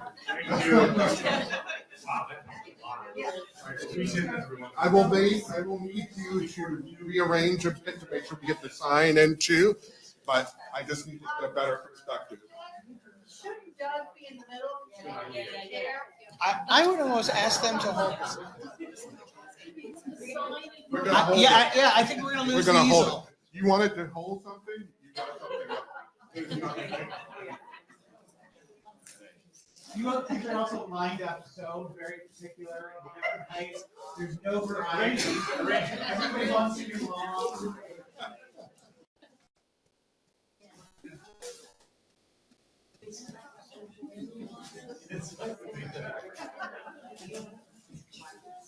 You wish it was a big check.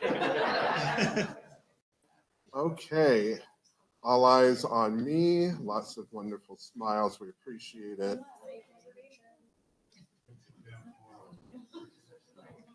Great. Now you wanted one with. Yeah, I want you guys gonna wait. Okay, all the staff, past and current, everybody come down here. Jennifer's, join us. Jennifer's. Even though you left us, bigger and better things. I could be up there right now. So for this, since we're gonna have to do 2 rows, if you are tall, second row. If you are shorter, front row. You're gonna do it. Come on, take this photo.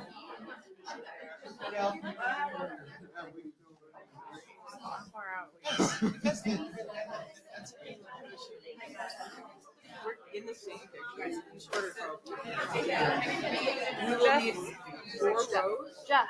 Hold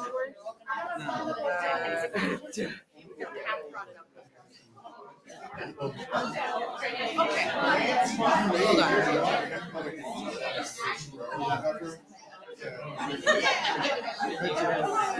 There we go. There we go. Yes. Are we fitting? We good?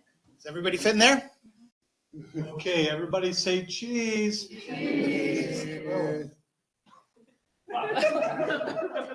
it? All right. Take 2 or 3? Sorry. Like 4. Okay, good. Good man. Thank you. You're next.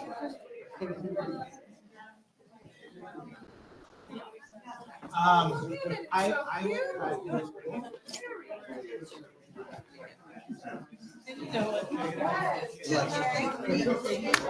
really? I have a lot of garbage. City on register, about 75 or 76, but it started earlier.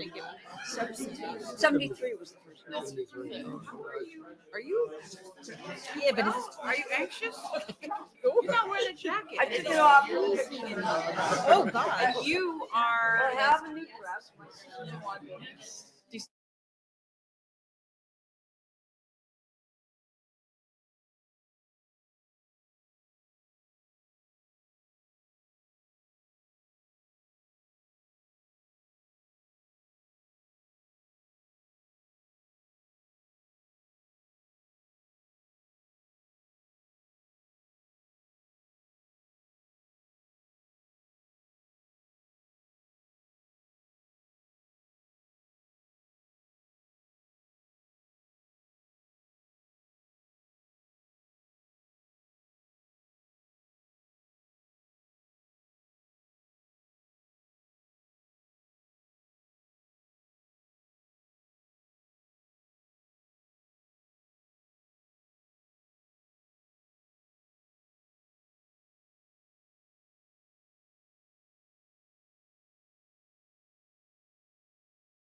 Oh. You give these out after the talk. Unless I'm in Through it. maybe next. Don't give it out before because they'll start reading it.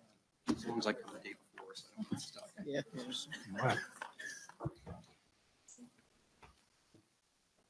Okay, is everybody ready? Before I begin, I want to thank Campbell.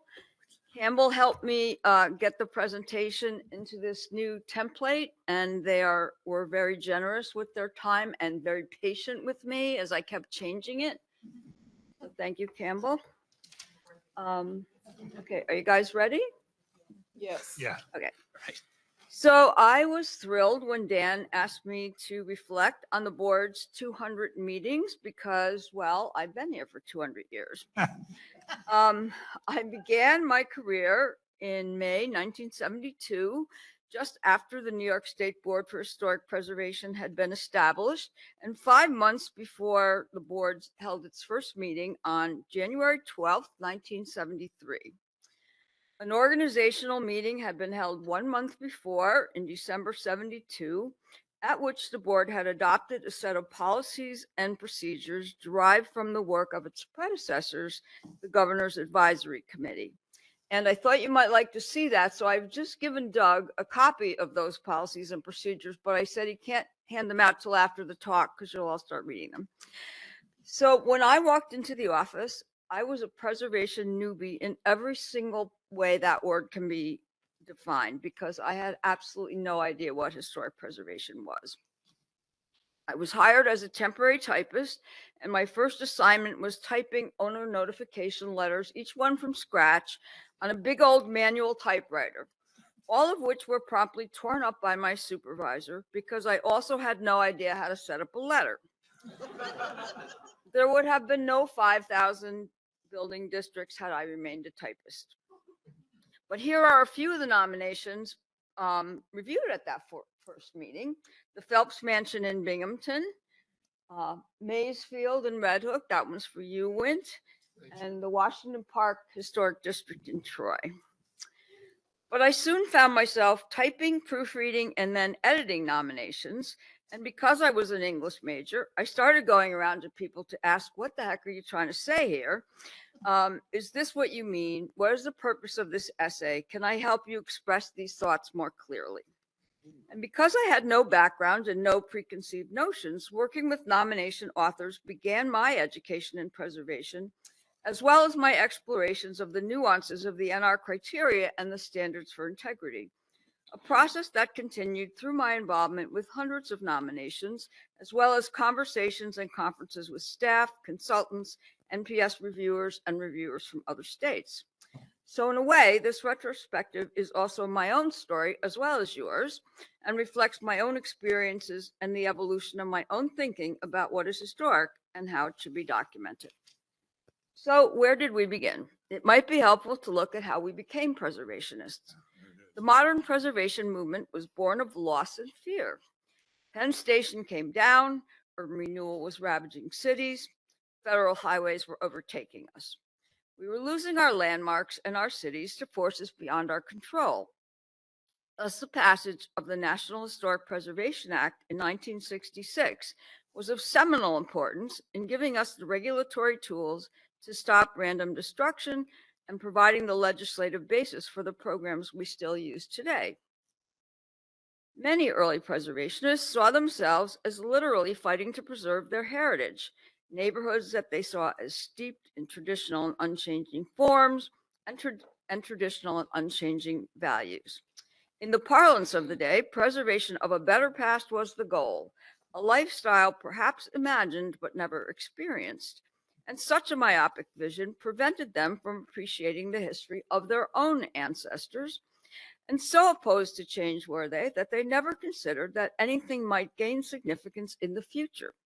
What was modern was simply deemed intrusive and so labeled, as was this church in an Oneonta historic district. As a result, many resources associated with the lives of everyday New Yorkers and many examples of modern architecture were simply ignored, some even lost. Products of urban renewal, of suburbia, resources that were not perfectly preserved, but told stories of change over time. And thus the National Register became linked with a program to preserve the visual environment, the most architecturally important landmarks of our cities and towns, before they too went the way of Penn Station. And there was no resource, no matter how important, that was not scrutinized for its physical qualities and specifically for its beauty, its adherence to ancient forms, proportions, and symbols, and its imperviousness to change. But the National Register in New York did not remain stagnant, and that is something for which this board can be very proud. So today, I want to look briefly at this evolution, recognizing how the program has matured to appreciate a wider range of themes and resource types, to recognize new areas of study, to include everyone's history, and to ensure that the recognition of those resources that are not significant primarily because of the way they look. Because if I had to name the single most significant change in the perception of historic resources over the past half century, it is the decoupling of significance from visual appeal, something that would be almost unthinkable 50 years ago. So how did this happen? As we worked with generations of sponsors, the program basics remained the same. Listing provides recognition and honor, gives properties some protection, and makes some of them eligible for grants or tax credits. However, the emphasis changed, starting with project sponsors. We once relied on a network of local citizens as our partners. Some of you might remember past board member John Shear here. Now we more often work with municipal governments or developers aiming to use historic resources to keep their economy strong, their citizens housed, their businesses afloat, or even their pockets lined. The goal has shifted from simply stopping the bulldozer or conferring honor before the bulldozer arrives to providing guidance for local planning and eligibility for other programs. The commercial and homeowner tax credit programs in particular have brought millions of dollars in investment to New York and saved far more buildings than we ever could have imagined in the early 1970s as we optimistically trained the public to undertake a volunteer-led statewide survey. While preservation was once an almost anti-government stance, it is now an essential government activity critical to the goals of environmentalists, city planners, and social service agencies. And finally, the resources themselves, where we were once preoccupied with the sedate and sober relics of local history, expanding scholarship brought an understanding and appreciation of vernacular resources, the recent past, and especially of the diverse cultural groups that populate our state. As a result, New York's National Register grew to embrace a great multiplicity of properties, themes, context, and ages. Now I'm going to go a little deeper into a few of these themes, but I cannot touch on everything that happened in the last 50 years. So although the Register always recognized historic people and events, we began with the formative and then still unquestioned historic events of our state, the homes of the great white men, for example. Those sites represented what we then thought of as our highest ideals as a people. While that history has not entirely lost its luster, aspects of those lives that weren't so noble, involving slavery, inequality, and injustice, for example, which didn't find their way into early nominations, now provide a more balanced perspective on our shared history. We are especially proud to be involved in our agency's Our Whole History initiative, which embraces a more complete and nuanced version of the past that includes the stories of all New Yorkers, not only at our state historic sites, but also in our survey and National Register programs. For example, Philip Schuyler was once revered as a military hero. But if you remember Travis's talk, you now know that he wasn't quite as noble as we believed him to be. A few years ago, we added documentation to the nomination for Schuyler Mansion, documenting the lives of several enslaved Africans who worked there. And now, when we nominate Dutch farms, we try to record the history of the enslaved people who actually worked the land. One of our early and important breakthroughs was recognizing that resources were significant, not just because of what they were, but because of where they were. The idea that we were not listing collections of artifacts, but places, communities, and environments with distinctive features that shaped their histories. The Ineswitha Valley in rural Albany County was recognized as an agricultural community defined by geological features, land use, and history.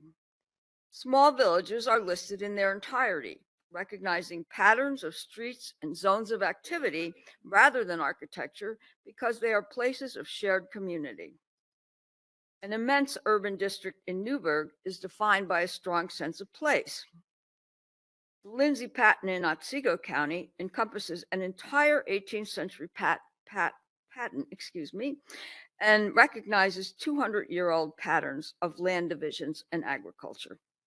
And recently, Marcus Garvey Park, a piece of land in Harlem set aside as early as the 1850s that embraces multiple threads of neighborhood associations, from a place for recreation to the site of an important 1970s cultural festival. Another early initiative began in 1980 with the Guide to the Survey of Historic Resources associated with African Americans in New York State, prepared with a group of 4 university professors, including Monroe Fordham, who sat on this board, that challenged the prevailing view that resources must be beautiful, intact, and conventionally documented to meet register standards. In 2001, we assisted Otsego County with a survey to identify properties associated with the Underground Railroad. A key feature was developing criteria for evaluating the reliability of documentation to support National Register nominations. This is one of the properties listed for association with that theme. We've now listed a number of African American burial grounds, including several where there are documented burials of enslaved people. And we have one farm with a documented association to a free African American family. Albany's Rapp Road Historic District, written by Jennifer Lemack, recognizes the 20th century migration of African Americans from the South. Hamlin Park in Buffalo represents the same theme, but it's also connected with the federal Model Cities program, one of the few urban renewal programs intended to stabilize neighborhoods. The well-preserved district is evidence of its success. However, the aluminum siding and wrought iron porches that were funded by Model Cities would have disqualified this district in the days when we defined significance only by a purity of stylistic expression. Another trend was documenting the history of the urban working class, particularly in New York City. These include tenement houses, workers' housing, model tenements, worker co-ops, healthcare sites like Chris presented, and public housing. But it was only in the last few years that we began a serious study of the vast catalog of public housing projects built by the New York City Housing Authority between the 1930s and the 1970s. Most of you have witnessed our struggle to bring recognition to these properties. We began with questions about whether they were even eligible, and it has proven difficult to represent the various and conflicting perspectives on this resource type, while also compiling efficient documentation to meet the primary program goal, which is to use preservation tax credits to improve living conditions for vulnerable tenants. We hold that these buildings are important because they illustrate conflicting and contradictory themes. Neighborhoods in distress, government attempts to solve a major housing crisis through architecture and planning, and the misguided attempts of these same agencies, which fell into long-term patterns of prejudice and discrimination. We also recognize the significant destruction of neighborhoods, particularly in Harlem, as a result of these programs that had aimed to solve problems. The lesson here is that history is messy and resources embody not one meaning, but multiple and conflicting connotations. We are committed to documenting these in a fair and responsible way. To date, we have listed 23 public housing resources in New York City, and 14 more are in progress. Outside of New York, we have listed a complex in Albany, 2 in Troy, 1 in Elmira, 1 in Penfield, and you'll soon be seeing projects in Buffalo and Cohoes. Another important trend is the once rare but now common listing of resources that document ethnic and immigrant history. We've listed 15 synagogues that represent the early 20th century Jewish settlement of the Catskills, while the large Lower East Side Historic District documents the massive Jewish immigrant population in the city.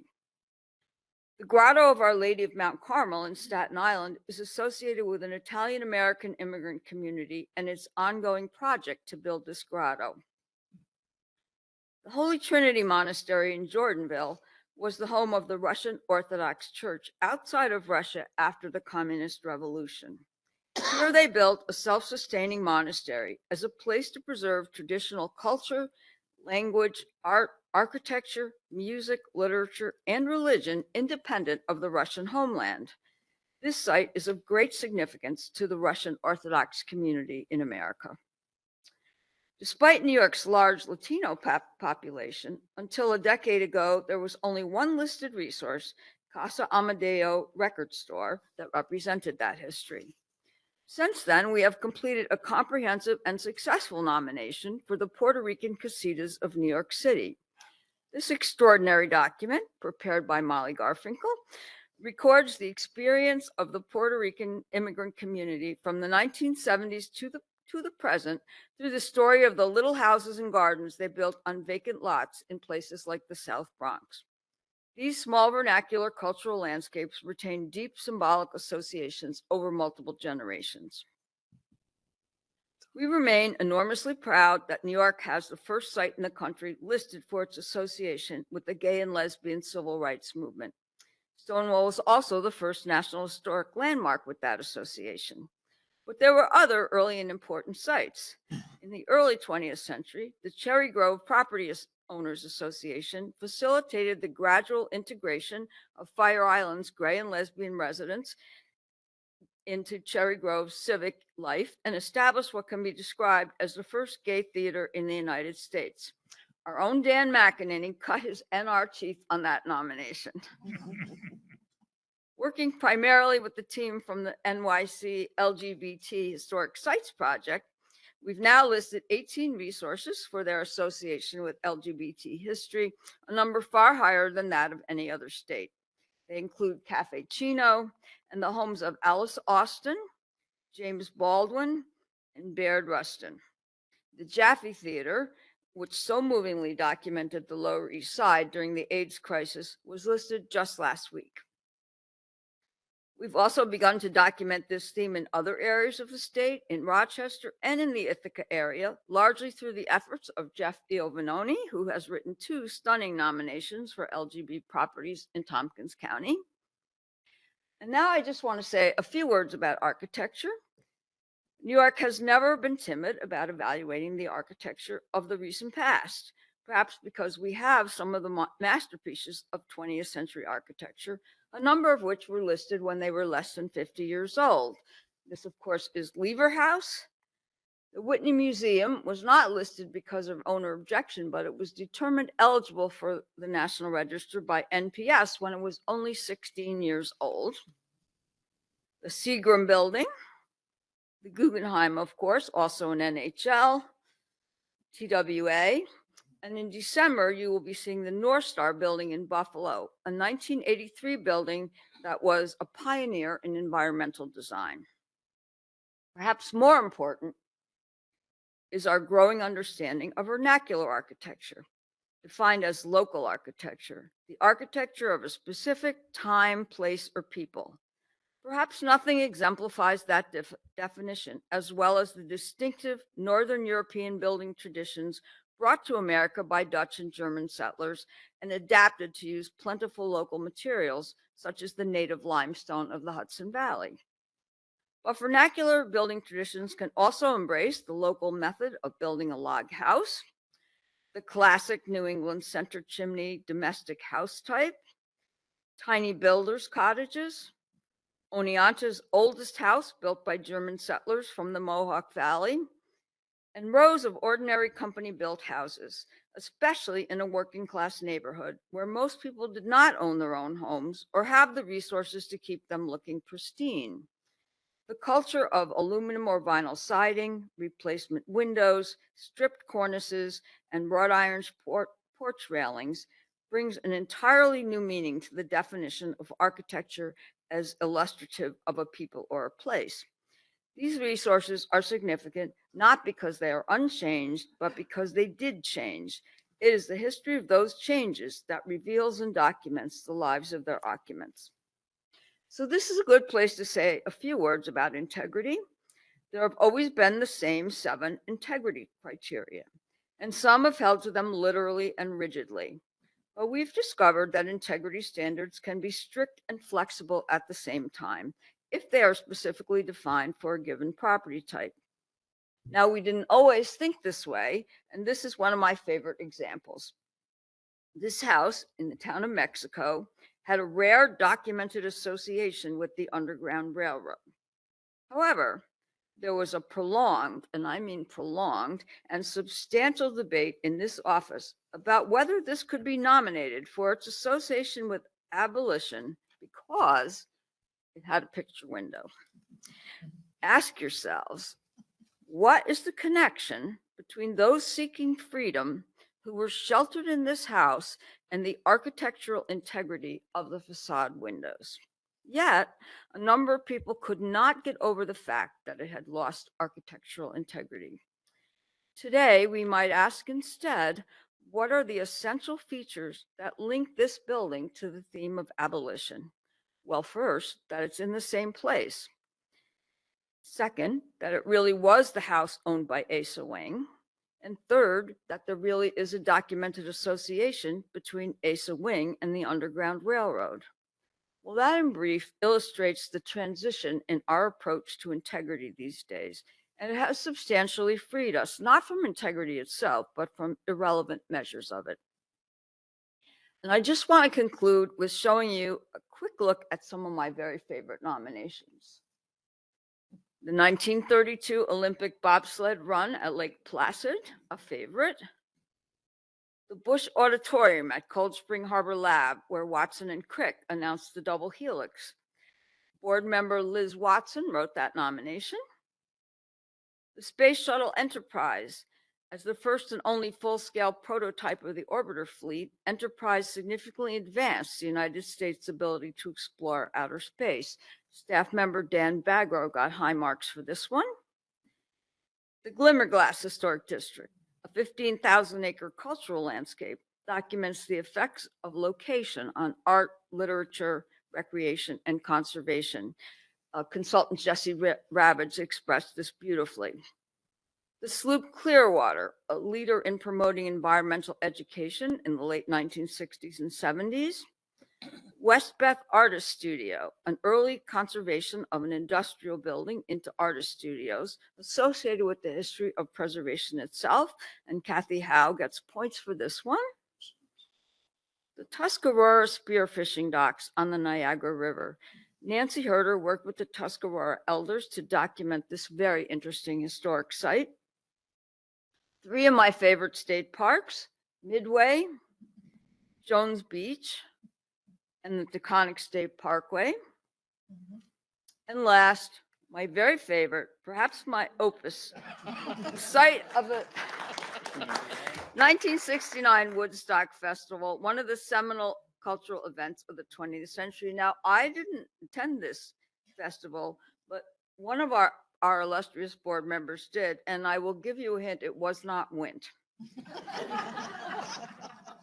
So many, many kudos and congratulations. I couldn't include everything, but here's to another 200 meetings.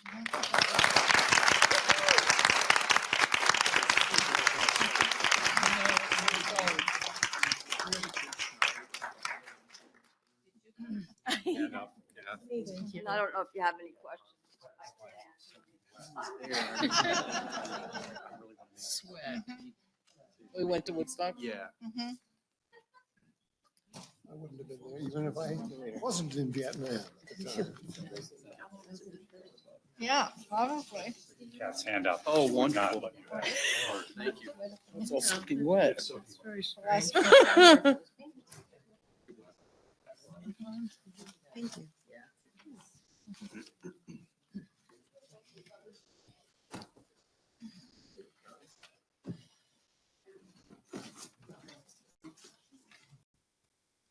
Right, so our final agenda item then, if I have this right, give me for, I'm going to hand that out. Just give me a sec here. All right, we have a new business item here. Thank you, Kath, for those wonderful reflections. Jay DiLorenzo can't be here. My understanding is he was en route and pulled his back out on the train on his way here to accept this award. Oh, dear. So Jay DiLorenzo is being, we have a New York State Board for Historic Preservation resolution recognizing the outstanding contributions of Jay DiLorenzo to the cause of historic preservation in New York State. And I will read this aloud and enter it into the record. September 10, 2025. Whereas this board wishes to honor J. D. Lorenzo for his contributions to the New York State Board for Historic Preservation and pay tribute to his unflagging and devoted service to the cause of historic preservation throughout New York State. And whereas Jay has served on this board with distinction since June 2009, where he has contributed to the detailed consideration of over 1,400 nominations representing the listing of tens of thousands of historic resources in the state and national registers of historic places in every county of the state. And whereas Jay has brought to the board his statewide perspective on historic preservation advocacy, serving as the president of the Preservation League of New York State since January 2005, and before that as the league's interim president, vice president for administration and development, and beginning in the year 2000, the league's director of development. And whereas Jay has been a strong and consistent voice who has helped shape federal, state, and local policies to encourage the protection and creation and creative reuse of historic properties. He has worked tirelessly to protect New York State's heritage from loss, promote reinvestment in historic neighborhoods, and help build the capacity and effectiveness of preservationists throughout the state. And whereas under Jay's leadership, the League flourishes as one of the strongest statewide nonprofit preservation organizations in the country, advocating for the Historic Preservation Fund, strengthening the historic rehabilitation tax credits, integrating historic preservation with climate change mitigation, and promoting education in the preservation trades.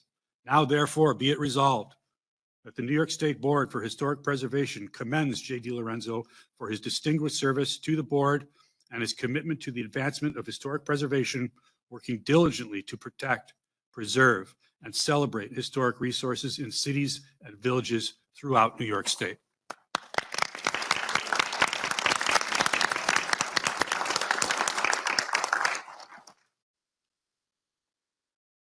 I believe that's our last agenda item, and therefore we need a motion to adjourn. I make the motion. Heather has it. All in favor of adjourning? I'll second. Erica. Thank you, everyone. Thank you. Thank you.